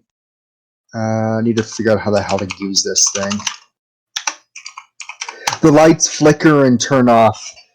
Wait, hold Lights flicker and turn off for a moment. Then, after about 30 seconds, red lights turn on, shining throughout the room. Obviously, the emergency lights. There were no loud noises. Nothing strange happened. Just the lights went off. And the call is no longer picking up. The phone has completely just died. That is not good. Does the technology stop, or Huh? does anything happen to our technology? Yeah, it all stops working, whatever technology y'all are Okay, using. so Bell, Zero, Smokescreen, and Scarlet's arm stops working. Yeah, and Samael would stop working too. The metal guitar stops metal guitaring. So William switches over to his lute and starts playing some metal music on his Actually, lute. no, do not answer for me. No, but so the metal guitar goes out. William's just like continuously strumming. He's like, he's just looking confusedly around. He kicks the metal box. He shrugs aggressively, like, what? What is happening? And he sees Scarlet, Belle, and Smokescreen just stop moving. Oh And dear. he just like drops the metal guitar real quick, runs to them, and just starts shaking them and is like trying to make sure they're all right through the use of percussive maintenance. So Scarlet, like arm goes limp and she just falls over because her arms are really heavy. But using the technology and like different stuff she has to keep it keeps itself up, kind of like so she has to carry around that weight. That her arm probably weighs more than her body. So Okay, well, William helps you just like Yeah. get back into a sitting position to maybe help out Smokescreen and Bell because that's Oh, yeah. something he knows that So- he could. Scarlet like looks at her arm and then like puts her hand on it, and basically she goes like her mental like goes into the arm and she kind of like communicates with it, kind of like and basically wakes it up, like tells it to stop and wakes it up and like moves things around to make it work again. And then once she's able to get up, she kind of moves over to Smokescreen does the same thing, like resets her, wakes her up, and you know then to Bell and Zero. And then to was it William? You said Yeah, he like attempts to help you up. what With is like, Murdis? What is your robot called? Denias would be rebooting it already while you're doing that, pretty much. Okay, you have a way. I guess you have a way to do it. I mean, what can we not just reboot technology? I mean, I don't know. I mean, in a thing like this, would it just be able to be rebooted? I don't know how that even works. I don't know what solar flares even Yeah. works with it. yeah, like EMPs like do some really fucked up shit, so you can't really turn it back on. But Yeah. since we're not That's what I was doing saying. I was saying like my ability lets me do it. I mean, we're deep Yeah, I mean, he underground made the droid anyway, so it himself, could just so- be like a quick shock instead of Yeah. an actual fry. In real life, an EMP permanently disables any electronics, cars, anything that uses electricity. Yeah. Okay. Yeah. Sure. So yeah. So I'm using my power to wake them back up. Then. Okay.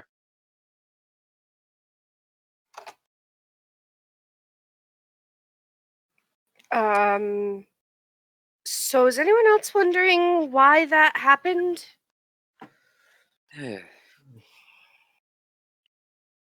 William just signed slowly. Is this regular with you guys? Yeah. Scarlet's like looking I'm over still like learning diagnostics. about this place. 9. I do not like it. Yeah, she's looking over Denias diagnostics. opens up his briefcase, and like kind of like what Tony Stark has with the Iron Man suit and a briefcase. Just kind of starts putting on his toxin suit. She's like running diagnostics on like the box that just fell apart. Pretty much, he's like some kind of EMP affected them. I don't. She like I guess looks out a window or something. I thought we were underground. Yeah, we were underground. Well, then, An underground window. then she goes above ground and looks out a window. Yeah, I would assume that like if people are gonna start walking up to go see what's going on outside, like Lepiota is gonna join as well. Like Well, she's like, what the heck is going on? I mean, All the lights are I guess all the William would lights are out. and then climb upstairs too. Sorry. No, you're fine. All the lights are out. All the panels that say stuff on them are just they're black screens. Cars aren't moving. People are out in the street talking to each other, confused, looking around. The sky has a strange yellowish blue sheen to it, which is definitely not normal. And the massive solar panels above you have started. Actually, they haven't done anything. They just still exist. Yeah, everything's just not working. I guess this smoke screen just sort of like turned off and then on again when she fully boots up. Yeah, fully boots up. She's like, just happened. She's like looking around at everything that's off. EMP, you're fine now. Lepiota is gonna go and like look around for like a radio and like try to turn it on because our radio is like somewhat different. Like they usually still work, right? I mean, At least the she thinks that radio- this is how it would work. No. So she goes and finds the radio and tries turning it on. Yep, she finds a radio, flicks around on the switches, but nothing happens. It just sits off. Like there isn't even static. It's just literally off. Scarlet pulls out a device that's not working. She fools with it a while for it to start to work, and then she tries to like read the area, like to get information of what's going on. The atmosphere. Right. You detect. I'm BSing words at this point, but you detect a large amount of Solaron particles in the air from. But that's strange because the only place you could detect Solaron particles are on the sun and nearby it. Yeah, she just realized that it picks up. Yeah.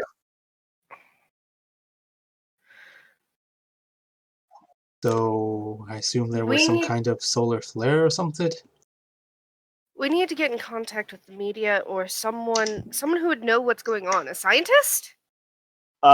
Well, William just plays a loud discordant chord at you guys so you can catches your attention, and he's like, "What about the others? What has happened to them? What has become of them?" Exactly. as This if is we why will we need to get in contact with people. Long screen. Who is there a person that we would normally go to for like situations like this? Like someone in like a head honcho, someone in Your charge? Alfreds would know everything. I don't have an Alfred. I didn't. Alfred's Do any with of you. you- with me. Like, Yeah, mine is too. Yeah. Well, my Alfreds would be the one technologically advanced dude that I keep around in the Basilica of Saint Helen. But Saint Hildegard. for the most part, you guys decide who you go to. I don't know if the person exists that you want to go to. If you want to I make was up a asking guy, everyone if there was Yeah. like, I don't know, the president. I don't know. Is there someone that? I must get back to my lab. If containment fails, well, many things will be getting out. William signs super quickly at you guys. No, he just plays a chord and he's away. And if you guys ask, he just signs quickly at you guys while walking backward. I have to head back into the city to assess what has happened to my people. Yeah, I have to go wake up everyone at my place probably. And Lepiota, I had already determined she is technically alone in this now. She's like other than you guys, she's alone. So she's like, You wanna come join me, Lepiota? He says with his hands. sure. And she runs off with you to go check on other people and civilians and stuff. I have to run to the restroom really quickly. I will be right back. All right. This music is making things way too intense. I know. I want something intense, but not this intense. This is interesting. Oh, that's what Yeah. I'm playing. I'm still listening to Renaissance. How do you guys get home? It's true. Lab on top of a mountain. William Diggs.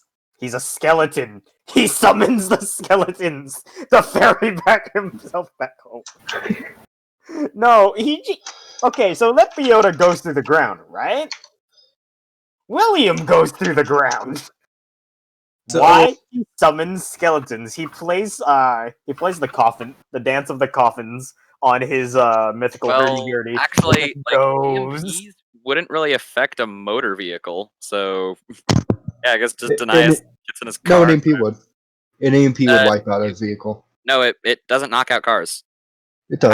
How would it knock out something? It knocks out electronics. How would it knock out the auto cycle of a car engine. Because In fact, like no, I looked it up just before this. Only 1 in 50 cars would be affected by it. hold on. So if you're just gonna say no, your car was affected, then you're kind of just being like, no, I don't want you to move. Maybe it's like War of the Worlds, right? Where the cars don't work. But yeah, But War of the Worlds is a movie. Yeah, I don't know. I don't know where she's. Okay, this is a tabletop RPG. I would see that. All you have to do is say, like you drive like an old-fashioned type car. So Yeah, I he mean, drives- all he the drives an cars old- could be electric. We Yeah, are in a he drives an older fashioned car. Yeah. You gotta walk up to the front of it and crank it up first, and jump inside of it, and just go. Flintstones run around with it. You just flip off the sky like suck it, EMP. Yeah, pretty much. Like Hey, Scarlet. all I did was look up tense music, by the way. You're fine. Scarlet opens her It's portal to go that back easy, home. Brosk. So the radio and the air conditioning don't work, but yeah, the car runs. All right, no, you're right. I was wrong. I don't know how you're gonna drive to the mountain, but Yeah, there's a road. He flies with his wheels. He puts oil on his car. No, that function wouldn't work. So Scarlet opens up a portal and goes to walk through it, and then Belle's like, okay, and she was like, maybe we should help the others, but Scarlet's not going to think about that, and no one brought it up, and she was getting ready to walk through it, I guess. Yeah, so she just stays with you because she doesn't want to turn off again and not be able to turn on, and she wants to make sure you're safe as well. Yeah, she's like, okay, guys, nice meeting, same time next year, bye. What a dick. Yeah. This one she also just looked at you guys as she walked through, like, and just shrugged, like, what? I mean, all we saw was a big, long street that was okay, right? We saw basically the highway and people were alright, so it'd be fine if William just decided to tunnel using skeletons made from his guitar. It's going to take forever to tunnel. Look, the skeletons drag him where they need him, where he needs them to go. Where he needs to go. Skeletons have, like, digging implements, or are they just, like, using their fists to dig through a mountain for the next, The like, few power decades? of music, Spike. It's the power of God. I ain't gotta explain shit. There, I put Denias's car in his sheet at the very bottom.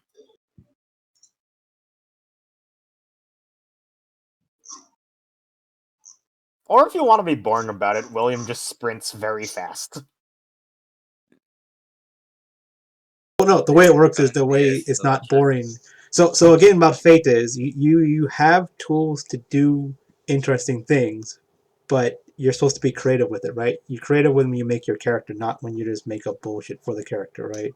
Yeah, I know. And I can summon skeleton. I can call upon the back. dead to assist him in his good filler. Yeah, I but call you upon can't. the dead to assist me in my locomotion. Yeah, like I said, but you can't just be like, oh, I have skeletons, they can dig through a mountain for me. It's like, well, no, they can't. But you have skeletons, they could, but it'll take forever to do it, right? So you don't just have to make up whatever they can do, but you do have skeletons to do things. Like if you said they pick you up and walk you down the mountain, it'd be like, yeah, sure, that makes sense. Why not? Yeah, or like they get pickaxes or whatever and start digging. Like that's gonna take a while, but like, hey, yeah, they're digging. There's a lot of skeletons. Nah, but I guess What did I miss? I'm back. he would just summon the skeletons to use as like foot pads or something. He would like have them. He would just use them to help him get to the city faster. How did you get here to begin with? Hmm? Do you have a way to get here to begin with? I use them to get here. Yes. Okay, just making sure. Okay, sure. Besides, I could just summon them at will with the dance of the coffin. Yeah, I'm thinking you have like a parade, like they have like a platform they carry around, and you're just on top of it playing your instrument as you come down the street. Mad Max guitar, but instead of cars, it's fucking skeletons. It's a skeleton pile that continuously moves. I just summoned the skeletons to create like a cascading effect that moves me around. What's going on? I think we're describing how we're all how leaving. William even got out. It could also be that Lepiota like helped them out. Got out of what? I was away in the bathroom. Remember, I said I'd be right back. We're heading toward the everyone's going back to where they need to go, I guess. Okay. So how do you get back to where you need to go? If you have nowhere to go, I guess you just go with William, right? I had said that she. What? We're I had said figuring that out she how would go to with. move. She was gonna go with Sir William. Okay, so yeah, you just tag along with him, I guess. Yeah.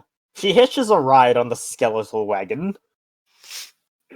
She's not as worried about things underground because, like, there's not really technology that is active down there, anyways. So she's like, and there's not really people down there. So she's like, people up here are being affected by things. So I assume when Scarlet gets back to her little lab and she starts waking up all the technology and stuff, I guess her like motion, her sensors or something around the areas are like going off that like bad guys are coming out of hiding or something.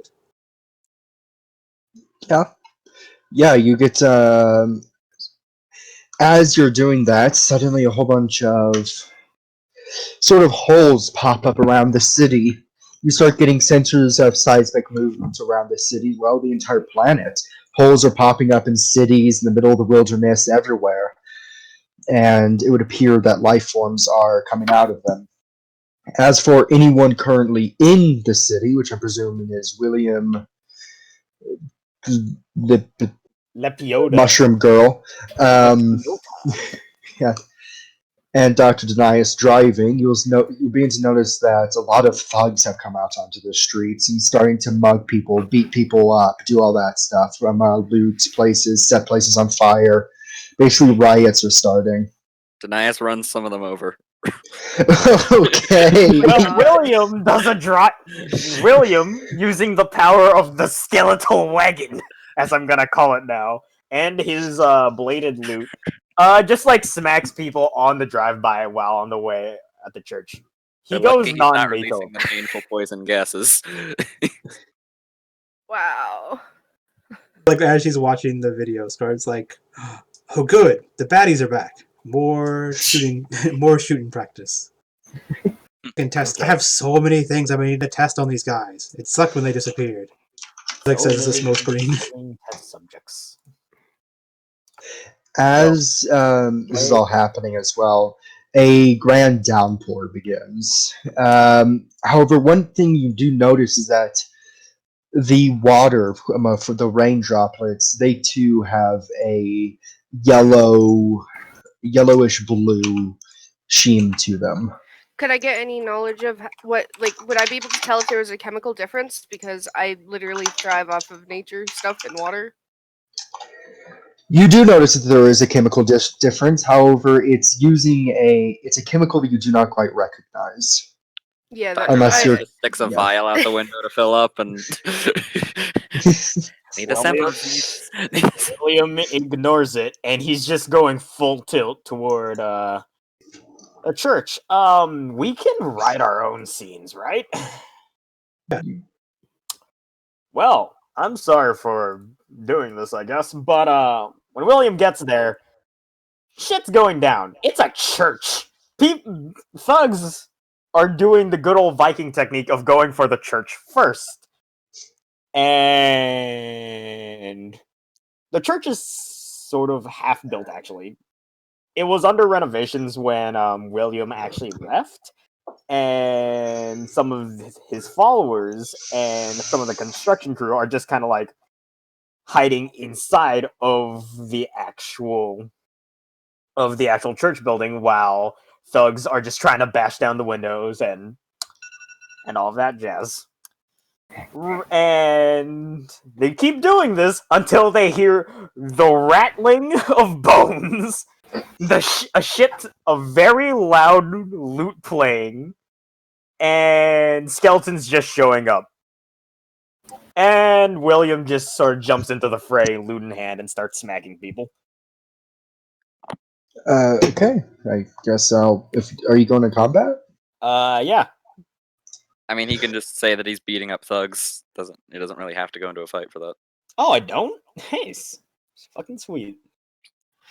Um, I mean, yeah, like Let- you have equal numbers with your skeleton army, right? Yeah. well, So William's just like swinging away, and each smack of the lute brings with it a chord of dissonance that is somehow still slightly harmonious.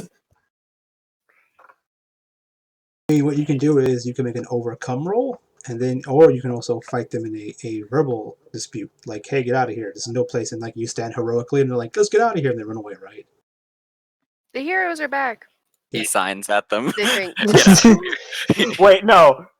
Wait, no. They hear the rattling of bones, and then just the slow, threatening strumming of a lute.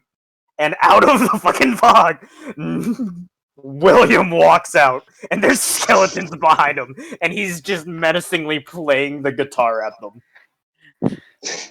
By his side, the glint of a sword is just shining bright despite the rainfall. What you can do is I had another question about the rain, actually. Mhm. Is it affecting anything? Like, does it seem to be hurting people or even nature that are like the random trees and stuff that's sprouting on people's like garden roofs and stuff? Are they being affected by the rain in any way, any noticeable way? Or at least any noticeable way that The I would be green, able to perceive? yeah, the greenery is turning the same sheen. Like it's having a Basically- weirdish greenish like color tinge to it. A yellowish blue tinge to it. Same with the sky, the water, the clouds. Would I be able to tell if its health is being affected at all? Its health doesn't seem to be affected as of now, but its genetics and all that seem to be changing. I don't like this. How about people? Are they being affected at all? You can't tell if lands on people them, are being affected. Okay. They're getting wet, Um, but that's about it, yeah. seems. Lepiota is going to, while William is handling his business at his church, and she's like, that's not my church, not my business. She's gonna start rallying like civilians and start getting them to safety and like telling them like go home for the time being, get out of the streets, get away from the thugs that are mugging them, and any thugs that are mugging people or hurting people. She's going to try and scare off, and if they're going to be violent, she will basically make them see visions that make them scared and run off. yeah. All right. So since we're all doing this, and I think we're all going to be jumping into this one at a time, maybe we should start a scenario or a scene basically cleaning up the streets, right? So if we want, we can all say some cool shit that we're doing, and then make a roll, like an overcome roll, to see how well we're able to overcome the thing we're trying to do. Yeah, Okay. Denias isn't like he's getting back to his lab first. Yeah. Yeah. So once Denias reaches his lab, because there's a road up to it. Of course, how does he get stuff there? It would be powered by like a reactor. So it wouldn't necessarily have been knocked out by the solar flare EMP. First thing he would do is he's going to invoke PhD in toxicology and epidemiology to expend a fate point to identify the substance that he collected on his way home. All right.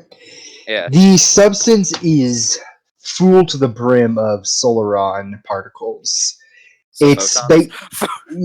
yeah, but it's Sure. different. It's Solarons. They're Solaron particles. They're found only on stars, and they aren't exactly very.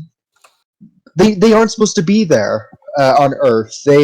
One reason is they're pretty dangerous to humans after long-term exposure. Dangerous to all life in general.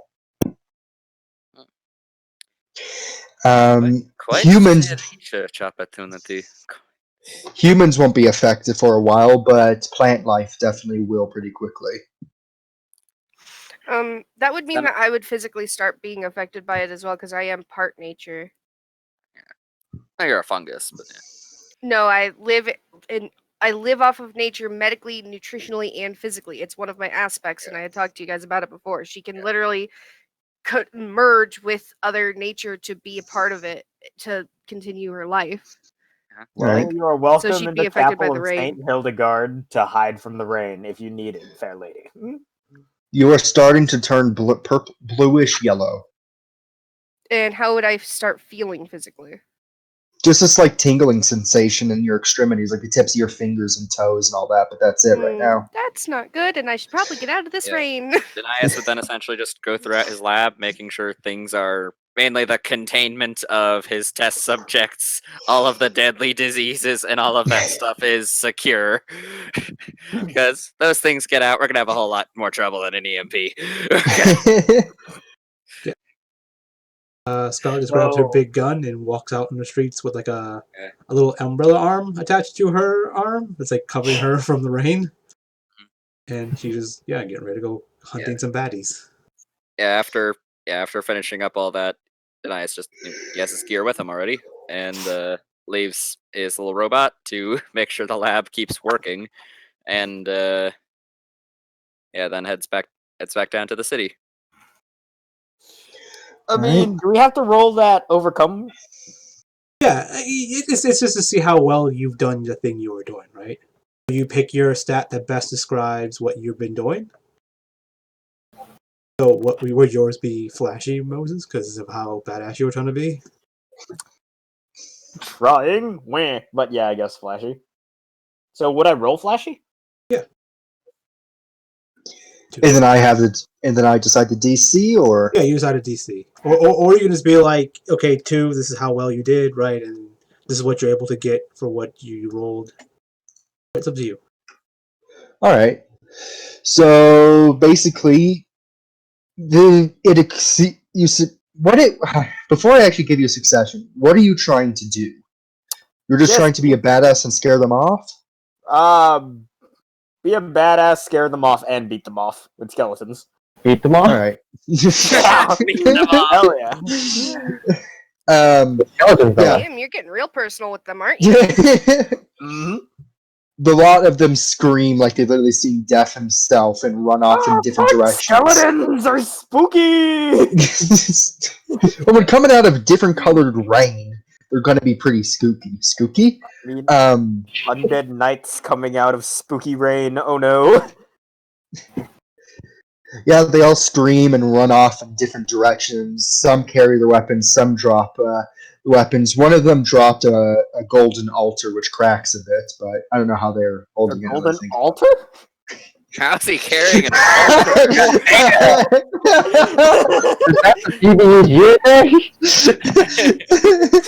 What was he planning to do with it? My God! I am not recanting that statement. He was carrying a golden altar. I mean, he's one of the supervillains. Just one. Why would they be running and screaming if they're strong enough to carry on a Well, I mean, they're like Skeletons are really spooky, bro. they might have been one of the bad guys, like general type, not general, but like higher up, right? He was his power is he's kind of strong, but I mean, still not going to fight a superhero. Yeah. Summon skeletons with knives. He's like, I'll just go 5 streets over to the other church and steal their altar. Why deal with a superhero? Denias would essentially just be going around to riots and dropping poison gas on them. All right, roll what you. Ah, yes, Vietnam. No, they dropped fire on them. Same Were you trying to be thing, if you when you approach them, or you just like drive up? No, he straight up just goes up and throws a gas bomb at them. that's pretty Nice. forceful. Right. Is that forceful or is that quick? Yeah. I feel like that's kind of forceful. Yeah, I feel that's pretty well, forceful. I get to replace it with clever. All right, go ahead and roll clever. Okay. What would this count as? Yeah, this is to overcome, so my doctor's intuition does not apply to this now. Okay. Yeah. So 3. All right. They drive by gas bombs, everyone. You did good. Yeah, they all explode in a bright greenish cloud as they overcome the people inside them. They start coughing heavily, their muscles retracting, showing the bones of their faces. They drop down to their knees, grasping at their chest, and they finally fall, letting out their last breath. Zyklon B is always so effective. See, I feel like that's another reason why people would be kind of like wait a second. Your character. Why are we heroes You're again? dropping Exactly. literal fucking bombs of like, I'm quelling the riots. but you're also torturing these people basically. You're not torturing them. You're killing them. Oh, it's they're not dead as within bad. about 30 seconds. It's Who's fine. It's a nice, quick death. I think Sir William's the only hero amongst Yeah. you fools. I said that before.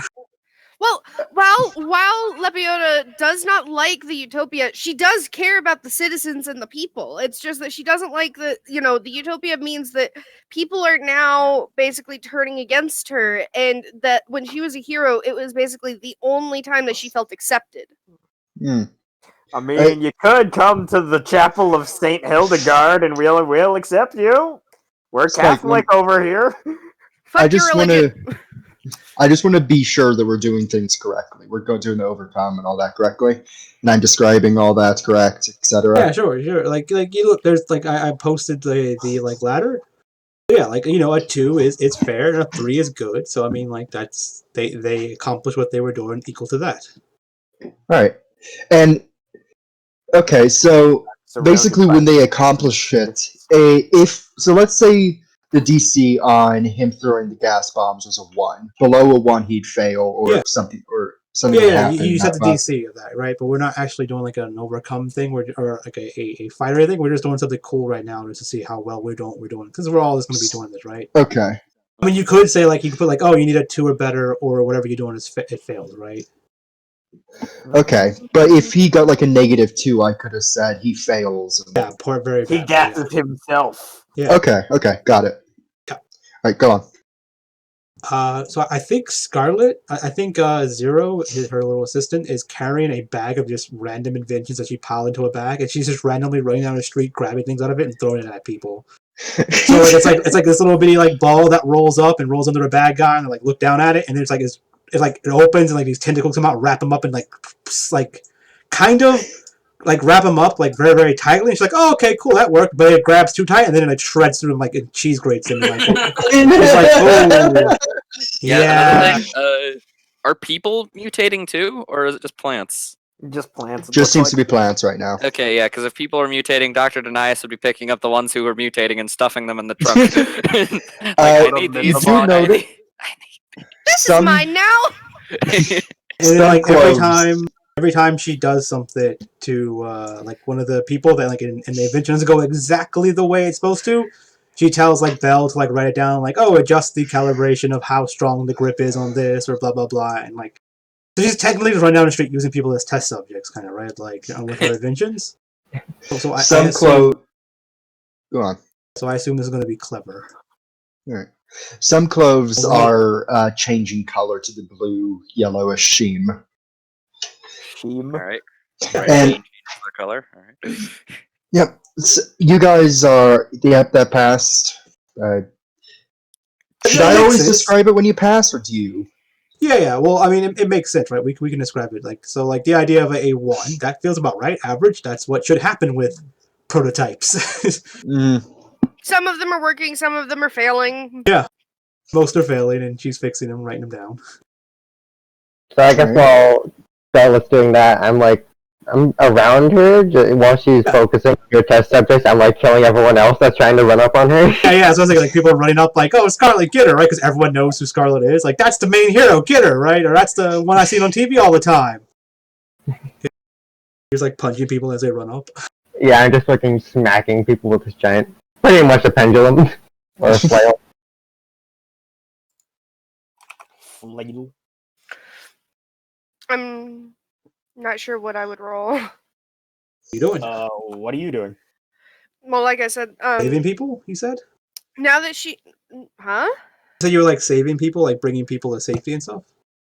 Like basically trying to get the word out, like go home and stay, like lock your doors. There's people coming out in riots, and there's like muggings and stuff like that. And anyone that she would see mugging another person, she would either try to scare them off by like yelling at them, being like, "I'm a hero and I will kick your ass," or if they're trying to actively be aggressive, she would do her psychoactivity like thing and make them see things that scare them, and make them run off. Seems like you're doing careful, right? Like you're being very careful. You're trying to save people and Yeah, protect she's a people. very careful person, so that's what she would be doing. Yeah, seems like you're being careful. Okay. Pretty good. Yeah. So I guess that she's doing pretty good, and anyone that she really is not wanting to get in confrontation with, she'll preemptively make them see something that scares them, whether it be something that she thinks would something like a giant, a different big actual hero, or a horrifying monster coming out of the rain and all that kind of stuff. Of course, especially now that she's not feeling so hot with the rain, she's gonna be like trying to stay like underneath things and trying to like stay out of the rain. She doesn't want to be affected like more by it. Would I get that +2 from the heavyweight for that roll? Yeah, but you didn't take that, did you? Oh yeah, I decided to take the just the level 1 heavyweight. Yeah, would have if yeah. Alright, so yeah. It's full attack and melee. Yep. So I guess as we're wandering around doing this, maybe eventually we meet up with each other at some place. We just eventually we all come from a different point at the edge and eventually meet up in the middle of the city. Blah blah. I can't speak. You suddenly end up in the city square, fending off from each direction or protecting, etc. I don't think there's anyone left in my direction. I think Great. William would keep the church locked and keep the father safe. Okay. But Maybe we all it's like, I guess he's just ferrying refugees alongside his flock, quote unquote. Yeah. There's like a few people who weren't doing crime with like gas masks coming out of Tanias's place. Like he threw those with the bombs. So Scar's like, "Oh, it's cool. All the guys are back. All the baddies." He's like just shooting them and stuff. Yeah. 3 subjects for my experiments. Yeah. William plays guitar rapidly. That's it. Mhm. He's just directing people into like a safe spot, which I'm going to say is a mall. He's just like helping out Lepiota with the whole directing people thing and directing them to mall. Big place. Not a lot of people here apparently for some strange reason. One of the giant skyscrapers in front of you guys in front of the town square. Suddenly, the doors swing open as a horde of guys wearing black leather jackets run out with baseball bats and stuff. One of them points at you. Yeah. One of them points at you guys and yells, "Get him!" And they start running towards all of you through the rain. Okay. Are we doing a combat? Yep. Cool.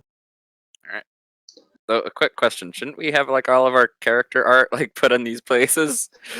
Yes, you should. I accidentally also- deleted it and I forgot to put it back. This is the closest. I am tiny. Why am I tiny? Help! Help me! I had to say this while we were doing it last time, so I had no idea. Jump. How do I increase Right, my... stop moving! No. You can't increase yourself, only the DM can. Okay. Help me now! You're so small I can't even see you. There you are.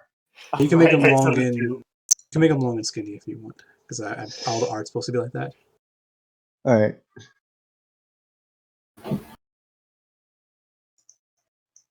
Okay. For now. Last but not least, Leo Pita. Can make mine a little taller so he looks less like a dwarf. Dwarf German man. That's more like it. Can I be taller now? Ah, there you are. I'm a knight. Nah, you are dwarf. No.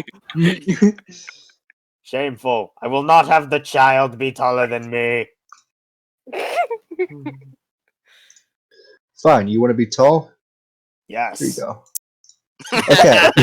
That's not even tall, you buffoon. All right, you guys ready then? Sideways. Yeah, I forget. How do we do initiative with this? Like, I remember in the game you ran, Spike, like, we essentially just had 2 teams with, like, one whole initiative. Yeah. Thing, like. It's supposed to be quick, but I don't really. Right, it's up to you guys how you want to do it. Yeah, the way that we did it in the last game with Spike was essentially we have all of us and we have all of them, and I don't remember how we determined initiative, but essentially Just it's let just you like guys all go of us first. go, all of them go. Yeah, I just like, let you guys go first. Yeah, that was a lot easier. I liked it more that way.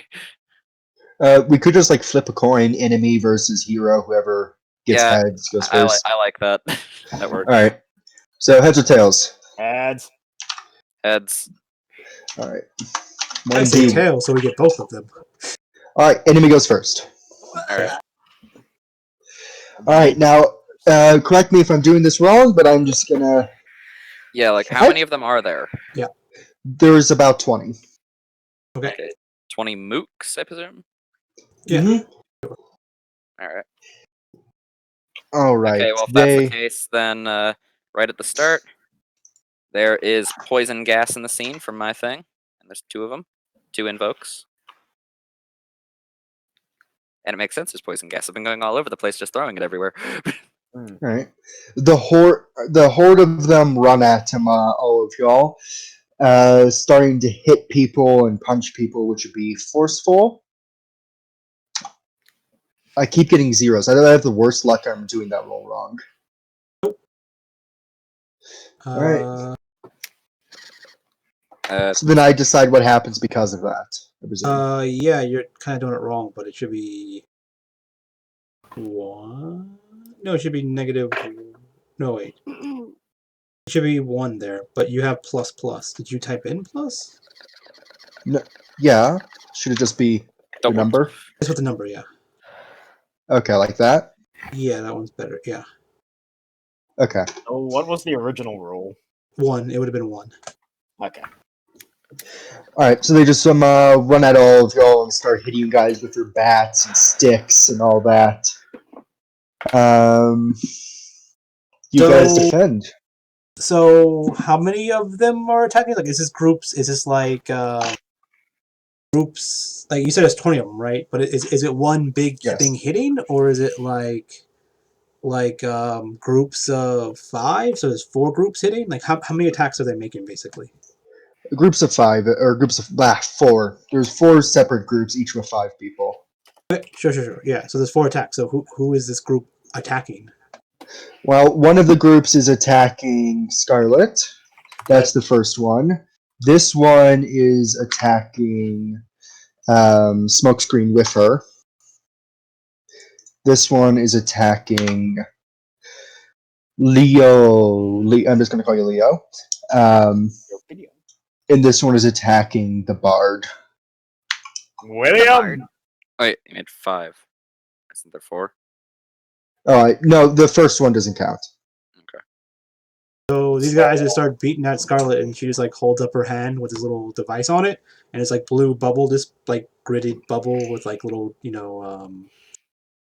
on it, just like hit it, and just like there's bumping against this almost like Halo, right? The shield they have in Halo.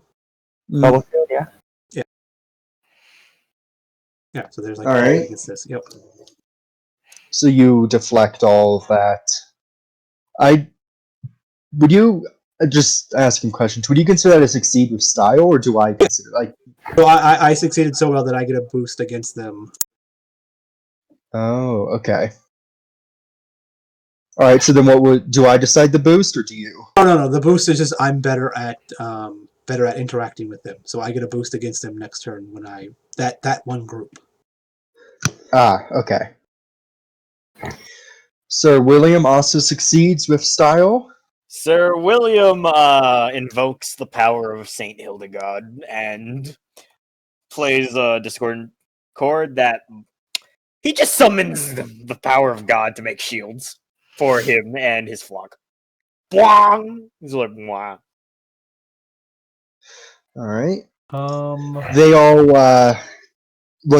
get pushed back by the shield. What Look at each other is confused. letting you do Where the that? hell did that come from? And they keep trying to beat at the Oh, shield. what is letting Actually, you no. do Since that? it oh, wait, Spike first. I'm saying, what is letting you do that? The power of God. I mean, that's basically what I wrote me coming back to life as. Yeah, power of God but is usually- the power of God doesn't mean you can do whatever you want. That seems a little bit overpowered. Yeah. Like I have an ability that says I have a shield that lets me put up and deflect attacks with it, pretty much. Okay. Yeah, maybe I should have just like wrote that down. Yeah, because but- I went to look at your sheet and you don't have anything written down, so I have no idea what your character is. I don't see it in your sheet. Yeah, that's kind of why I wanted to just like have the fucking 3 stunts made during the thing, but you guys were like, eh. We have to make them That- before game. That's Yeah, that's why I'm saying, like, if you want to have a stunt now, you can make that. But I was saying, like, last week you were kind of like you were kind of distracted, and then also we had like several weeks to do this, so The reason why I was distracted because I had everything done. I was just assuming I could make the stunts now, so you can, but yeah. like you have to write them down now. okay. Well, I guess I'll just change. Like it. Is it okay if I just distract the dude with a discordant tone from my loop? yeah, I am a master bard. yeah, it works. Are you still gonna? Would that still be flashy? Would that be more clever? That would be flashy because I'm playing a guitar at them. Yeah. Like flashy and sneaky are very hard to do because you can't keep doing them over and over and over the same way, right? So like he can do something flashy now, but you have to keep track of what he's doing because it has to keep being flashy. Okay. I'll pull up a notepad, so I'll start writing it down. All right. Whose turn is it? Whoever wants to go next, I guess. I guess I can try.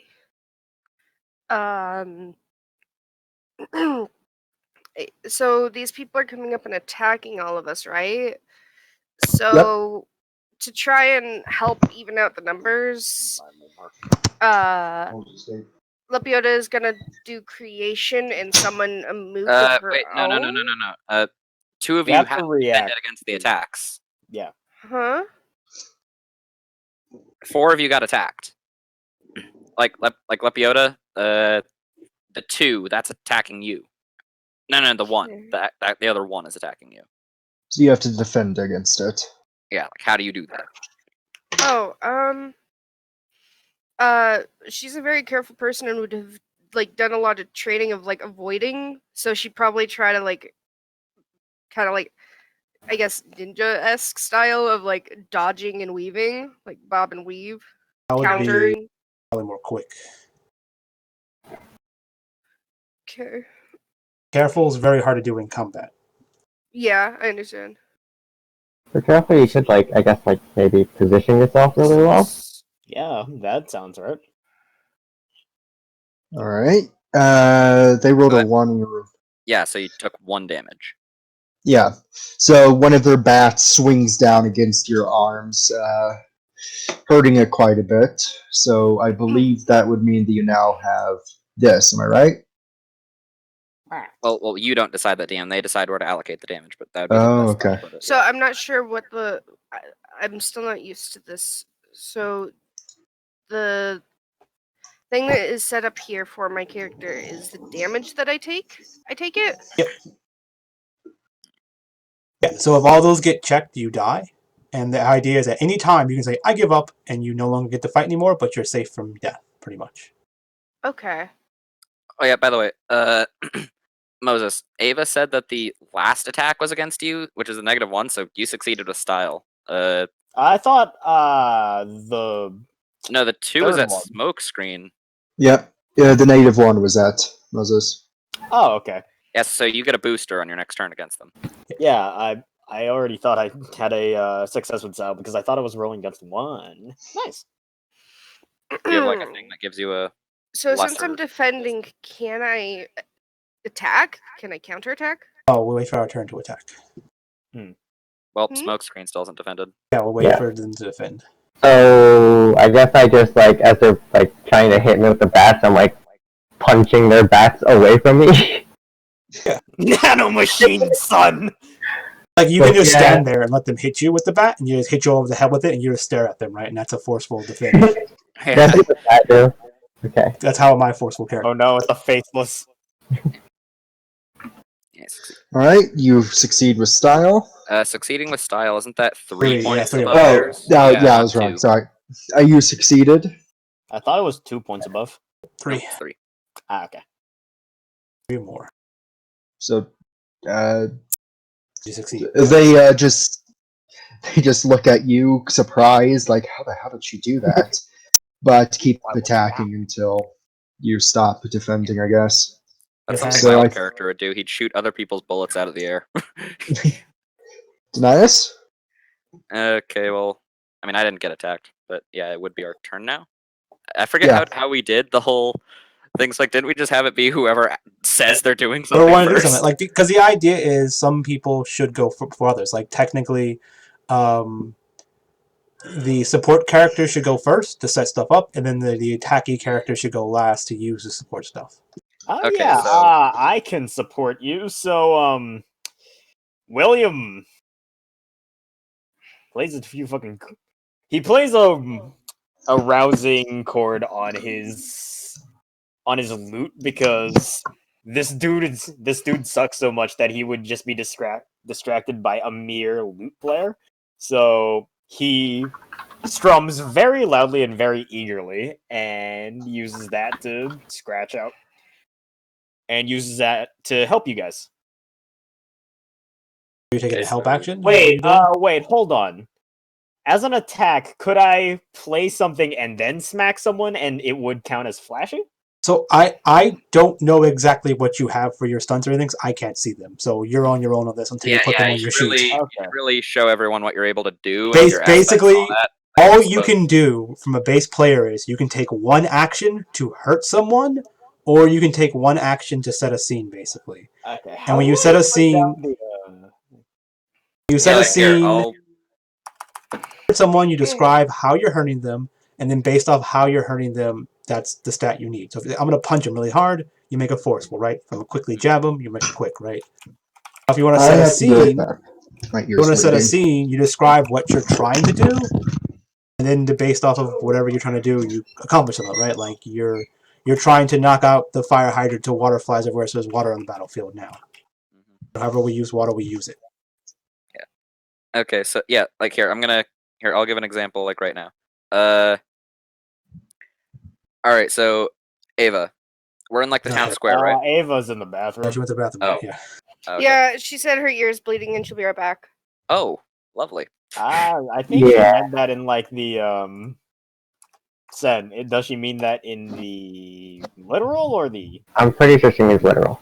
Okay. If that's literal, then that could be a problem. that 'cause is not good. that is not a common condition. You okay, hon? Yep. Okay, but yeah, here I'll like give an example of scene setting right here by actually trying it. All right, so wait, no, but how do I put down the box things that Daenerys and Scarlet has? You edit, and at top where it says at the top of it has like a little wand and a little. You see all the stuff you can make. Ah, okay. Little, Yeah, bottom but left anyway, table. my passive is when William does a flashy or forceful attack with his loot, he may also take the help action. So, how would I describe a flashy attack? Is it okay if I just like play a chord very flashily before kicking someone in the balls, and that would count as flashy? Yeah. So the way these things work is so forceful and quick is very easy in combat, right? You can just punch quickly, forcefully, whatever, right? You can do stuff really easy with forceful and quick. Clever and careful is better outside of combat, right? But like forceful and quick's kind of hard out of combat to like while you're role playing and talking to someone. You're like, oh, we're having a nice conversation. I punch him in the face in a nice way while we're talking. It's really hard to like to mix that in, right? Like clever and careful is really hard to mix into combat. Where flashy and sneaky can fit in both pretty easily, but they have like restrictions, right? Like to be sneaky, you have to be sneaky while you're doing it, right? You can't just like stab someone in the back and then stand there and then stab them in the back next turn too, right? They go to see you, like they know you're behind you.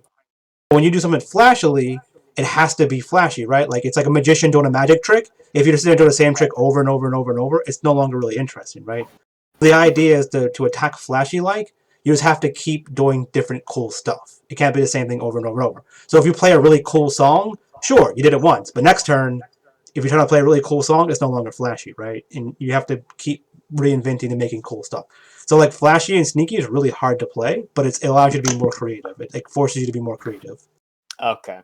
Well, since William just plays a discordant chord and makes the guy go, fuck my ears, he looks at him, and if he could speak, he would be saying the worst, most debilitating crap ever. But he just motions with his arm very aggressively, points at him, and gestures, goading him into striking. And when the guy goes, you motherfucker, I'm gonna punch you in the face, he just ducks it and punches back, which I guess is Flashy. So how does with style work?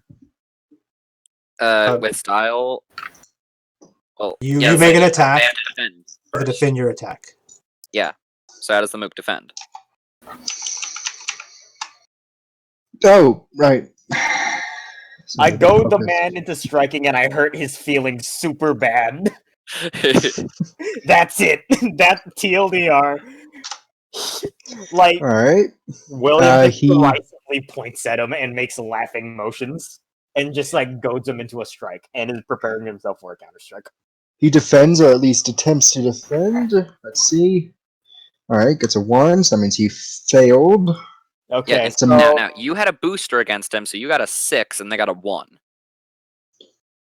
I think So- the man's like messed up. So the way this attack works is William's seeing if he's gonna be like, yeah, come on, hit me. And the man with the baseball bat goes, you're an asshole, and he swings the baseball bat really hard, and William just sidesteps that casually and smacks him in the face with a lute. Mhm. He puts on a good show. And now, whoever comes up next, I can help you.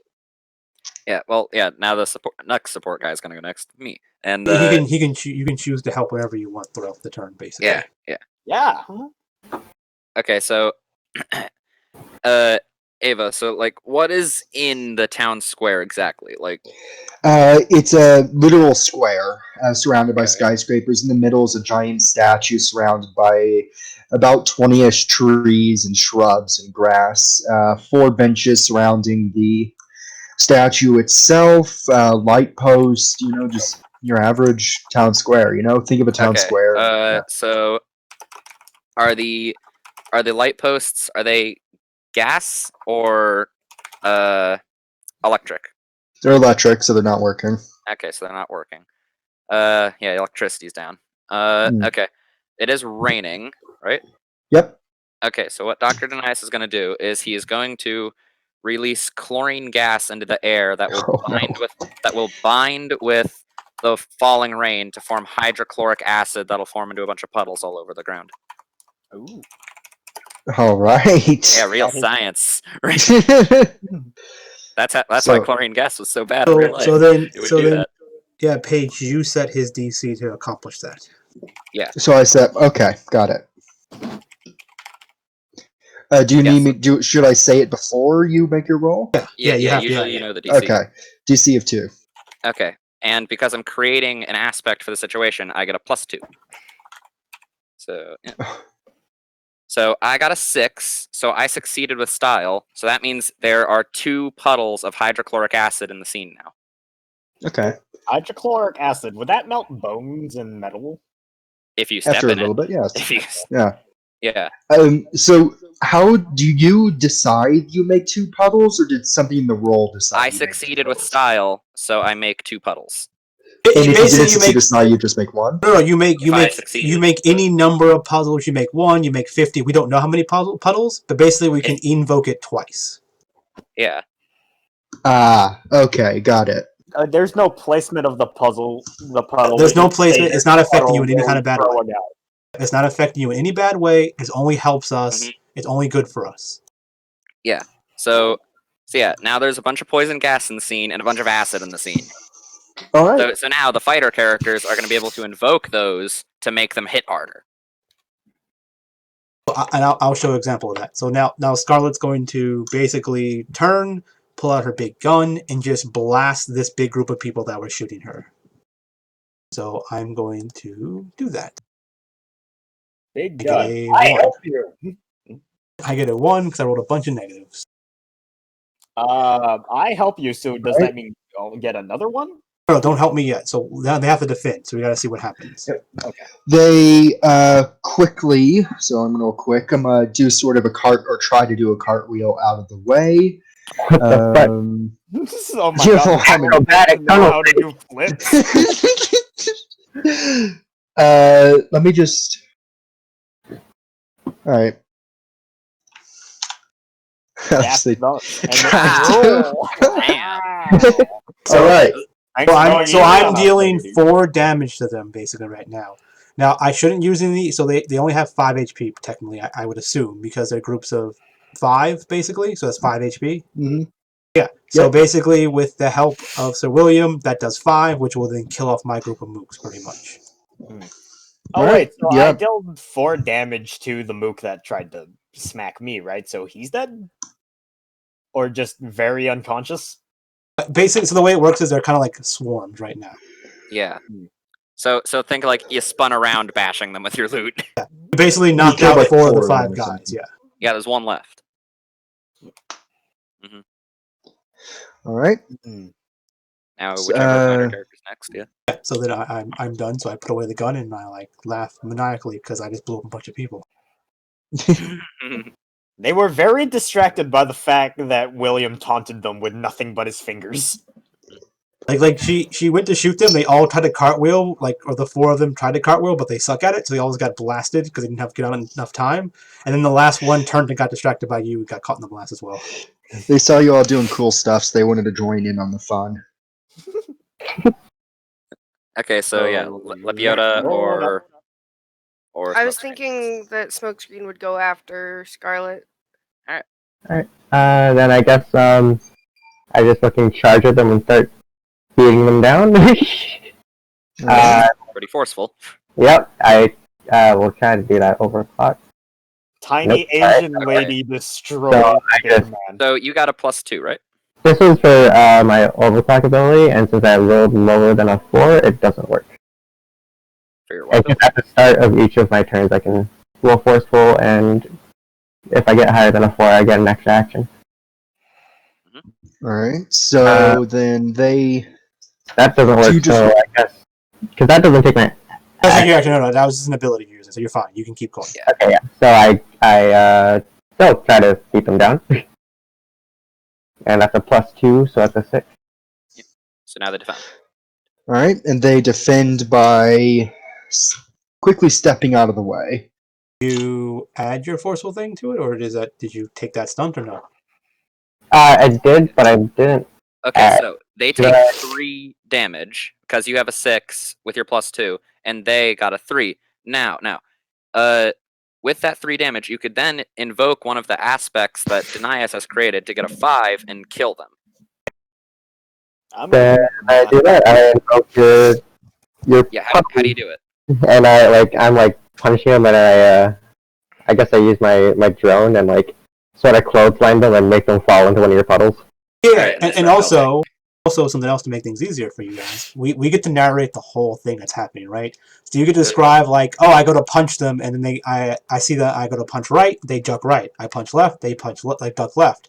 So I position them so when I punch right and they go to duck right, they pretty much jump into a cloud of poison, and they get to make up the whole scene that happened. So the only level description I have to do is say how they get out of it. I don't have to describe exactly how they do it, the direction they go. I just have to just say they do a cartwheel out of the way. Or You do a cartwheel so they're defending quickly. That's pretty much all you gotta do. Okay. All right. Based Yeah, off the so- outcome of the roll depends on what happens to them. So and also we get to know. So we roll to attack or whatever first. They roll, and then if we're losing or winning, we get to start adding to them afterwards. So we get to know both rolls before we start adding.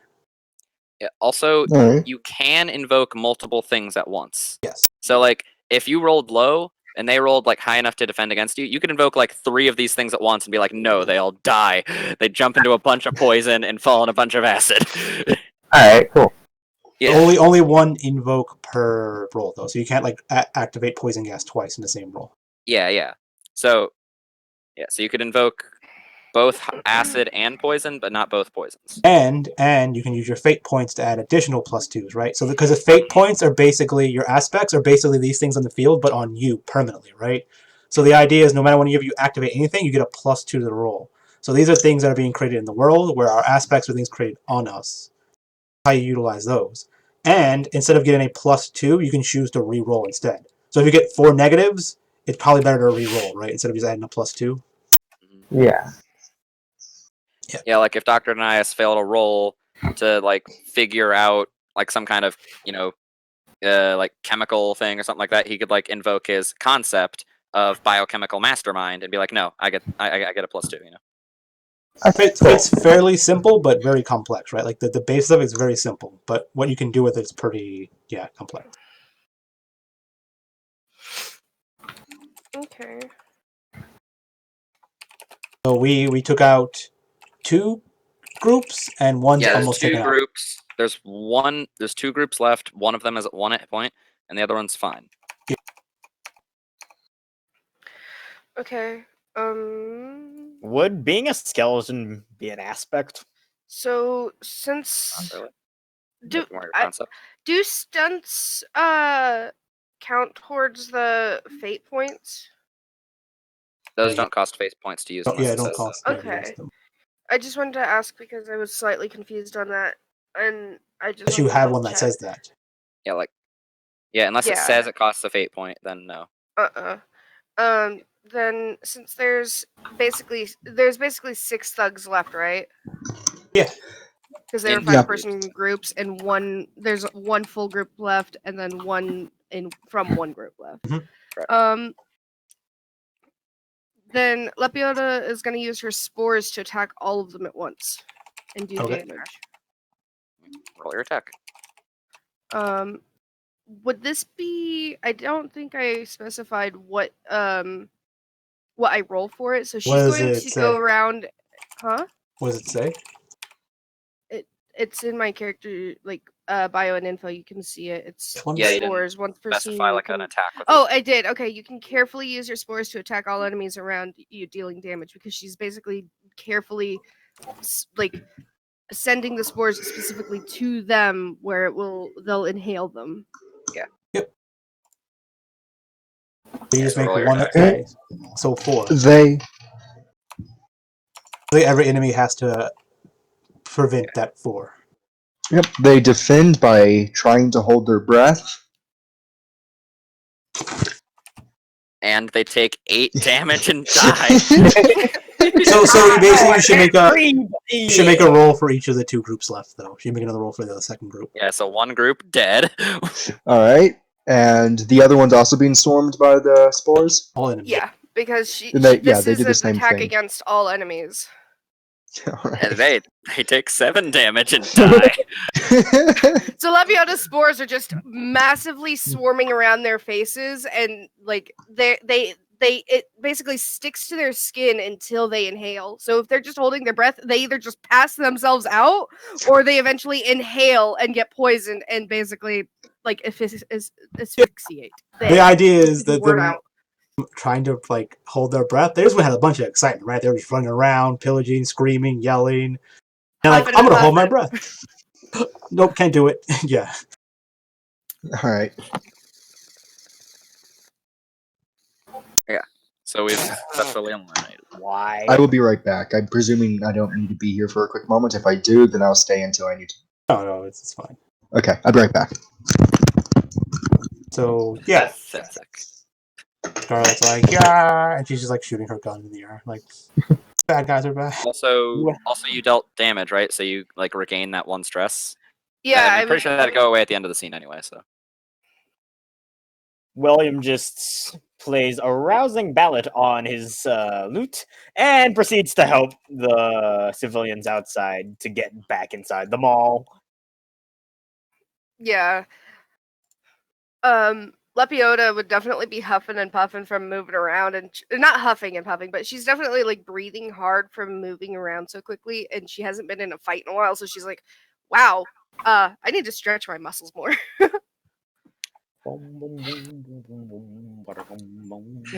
It has been too long since I have broken this suit out.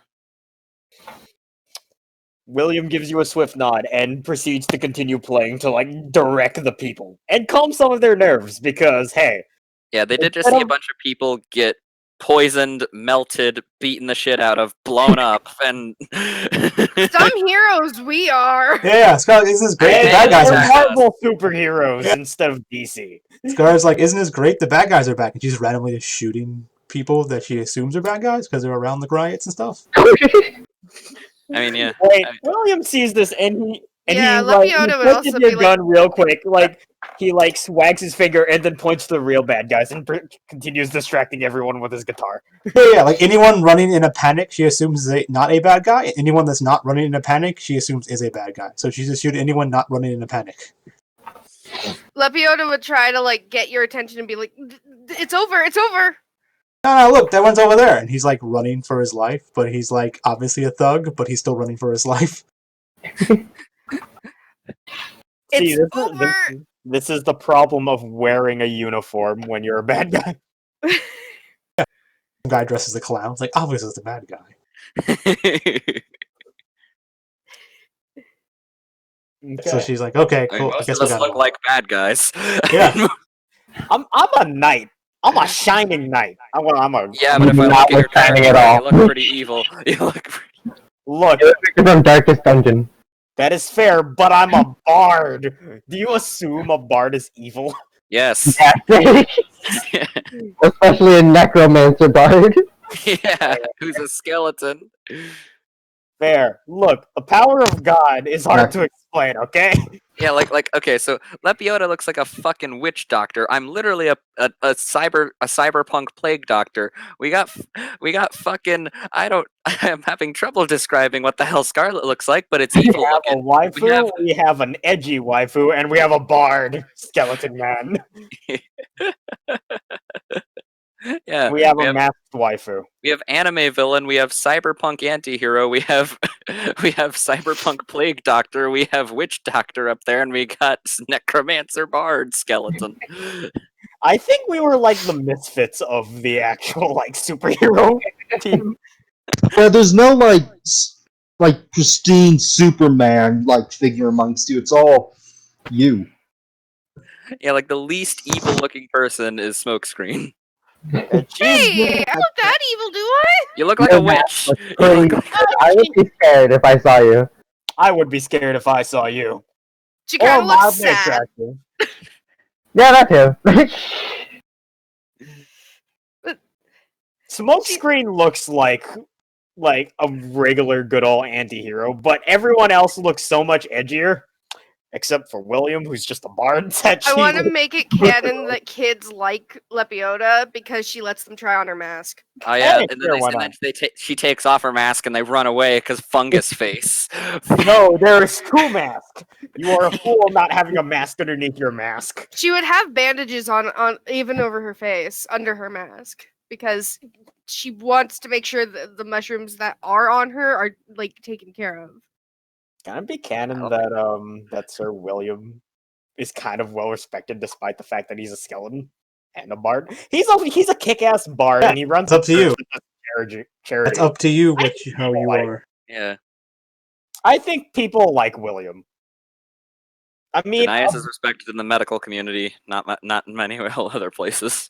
I feel like if you have one of the last churches around, you would be respected because there would still probably be some religious freaks. Like I was saying that everyone loves the persona the corporations made for Scarlet, but once they meet Scarlet, they hate her. smokescreen? Question mark. Yeah. I like Smokescreen. I like smokescreen. Smokescreen is the only person that Scarlet likes. Everyone likes smokescreen. Dr. Dinias, do you like smokescreen? I feel like everybody likes Sir William too. He's Dr. very Denias nice. doesn't really give a fuck. You're just colleagues to him. Yeah, same thing with Lepiota Scarlet. likes Like- Dr. Denias though. What? Well, I would feel like even though you are kind of like a like kind of creepy guy, I want to say, because I don't want to be completely rude. Like, I feel like Lepiota would like the medical study that you do, because she likes also Until you looking find out what he into- really does. Even then, I feel like she'd be fascinated. Yeah, because in reality, yeah, he's kind of fascinated by Lepiota. He wants to experiment on her. Wink, wink, Ah, yes. nudge, How nudge. can I make these poison mushrooms? Dr. Denius wants to experiment on her. Wink, wink, nudge, Ooh. nudge.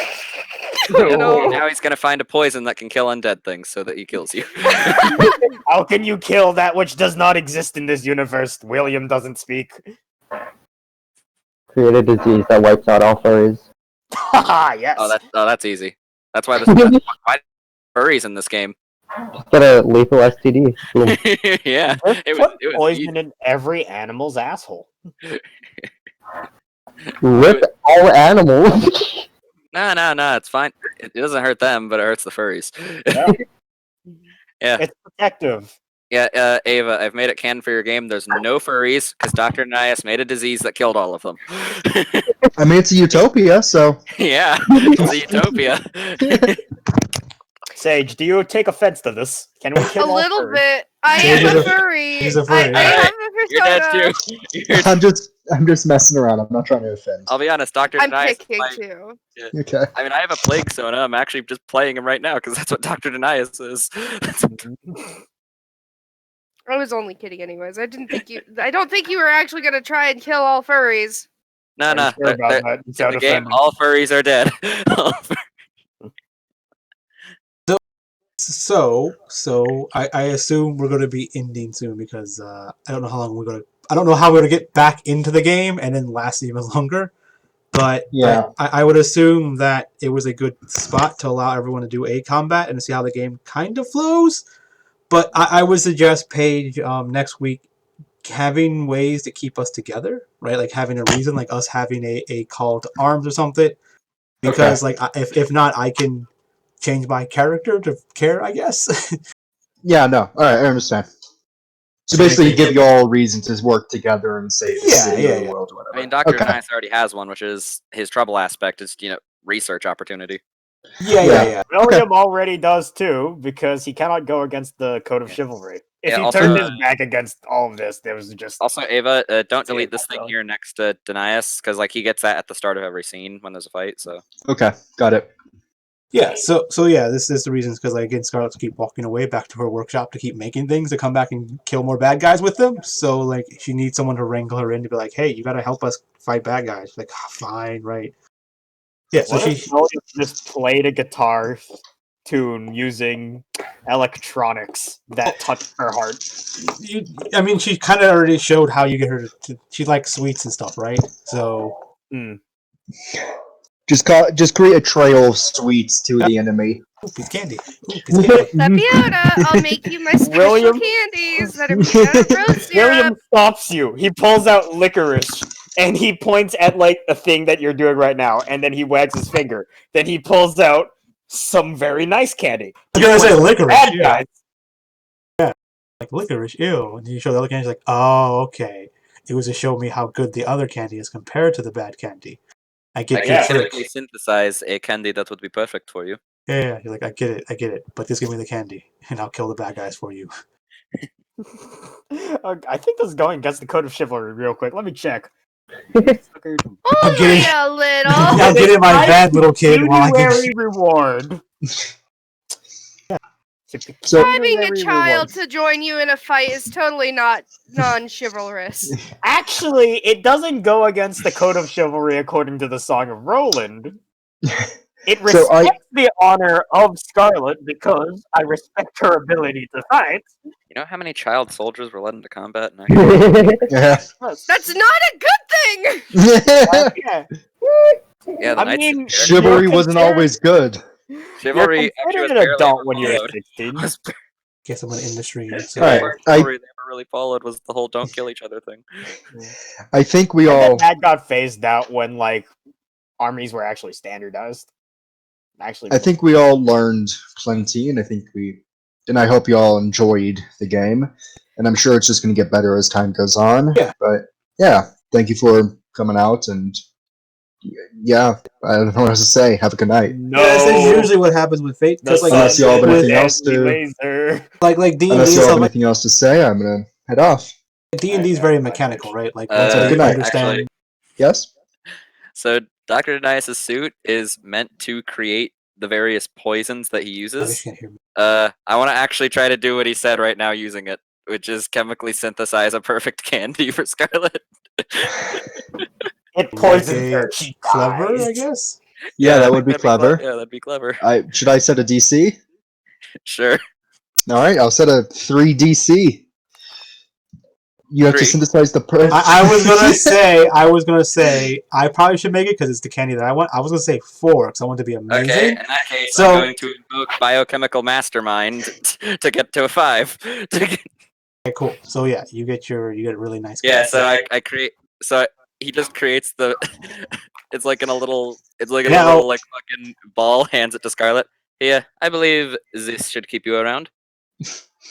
Okay. Bribery. It's not pecuniary reward because it is not money. It is candy. Yeah, she pretty much like takes it and scans it over her like a wrist thingy to make sure it's not gonna kill her because she doesn't trust you. Yeah. But she's like, she knows she makes things. She's like, I guess it's okay, and she eats it. She's like, so I guess she tries to play it off like it's not that great, but she's like, it's okay. You got any more of it? She blushes. Yeah. Do you got any more? Where's the rest of it? I just gotta crack I it can down. create more as long as you stay. Sure. She just stares at you like eyes squinted. Like, where's the rest of it? Even though she just saw him make it. Yeah. This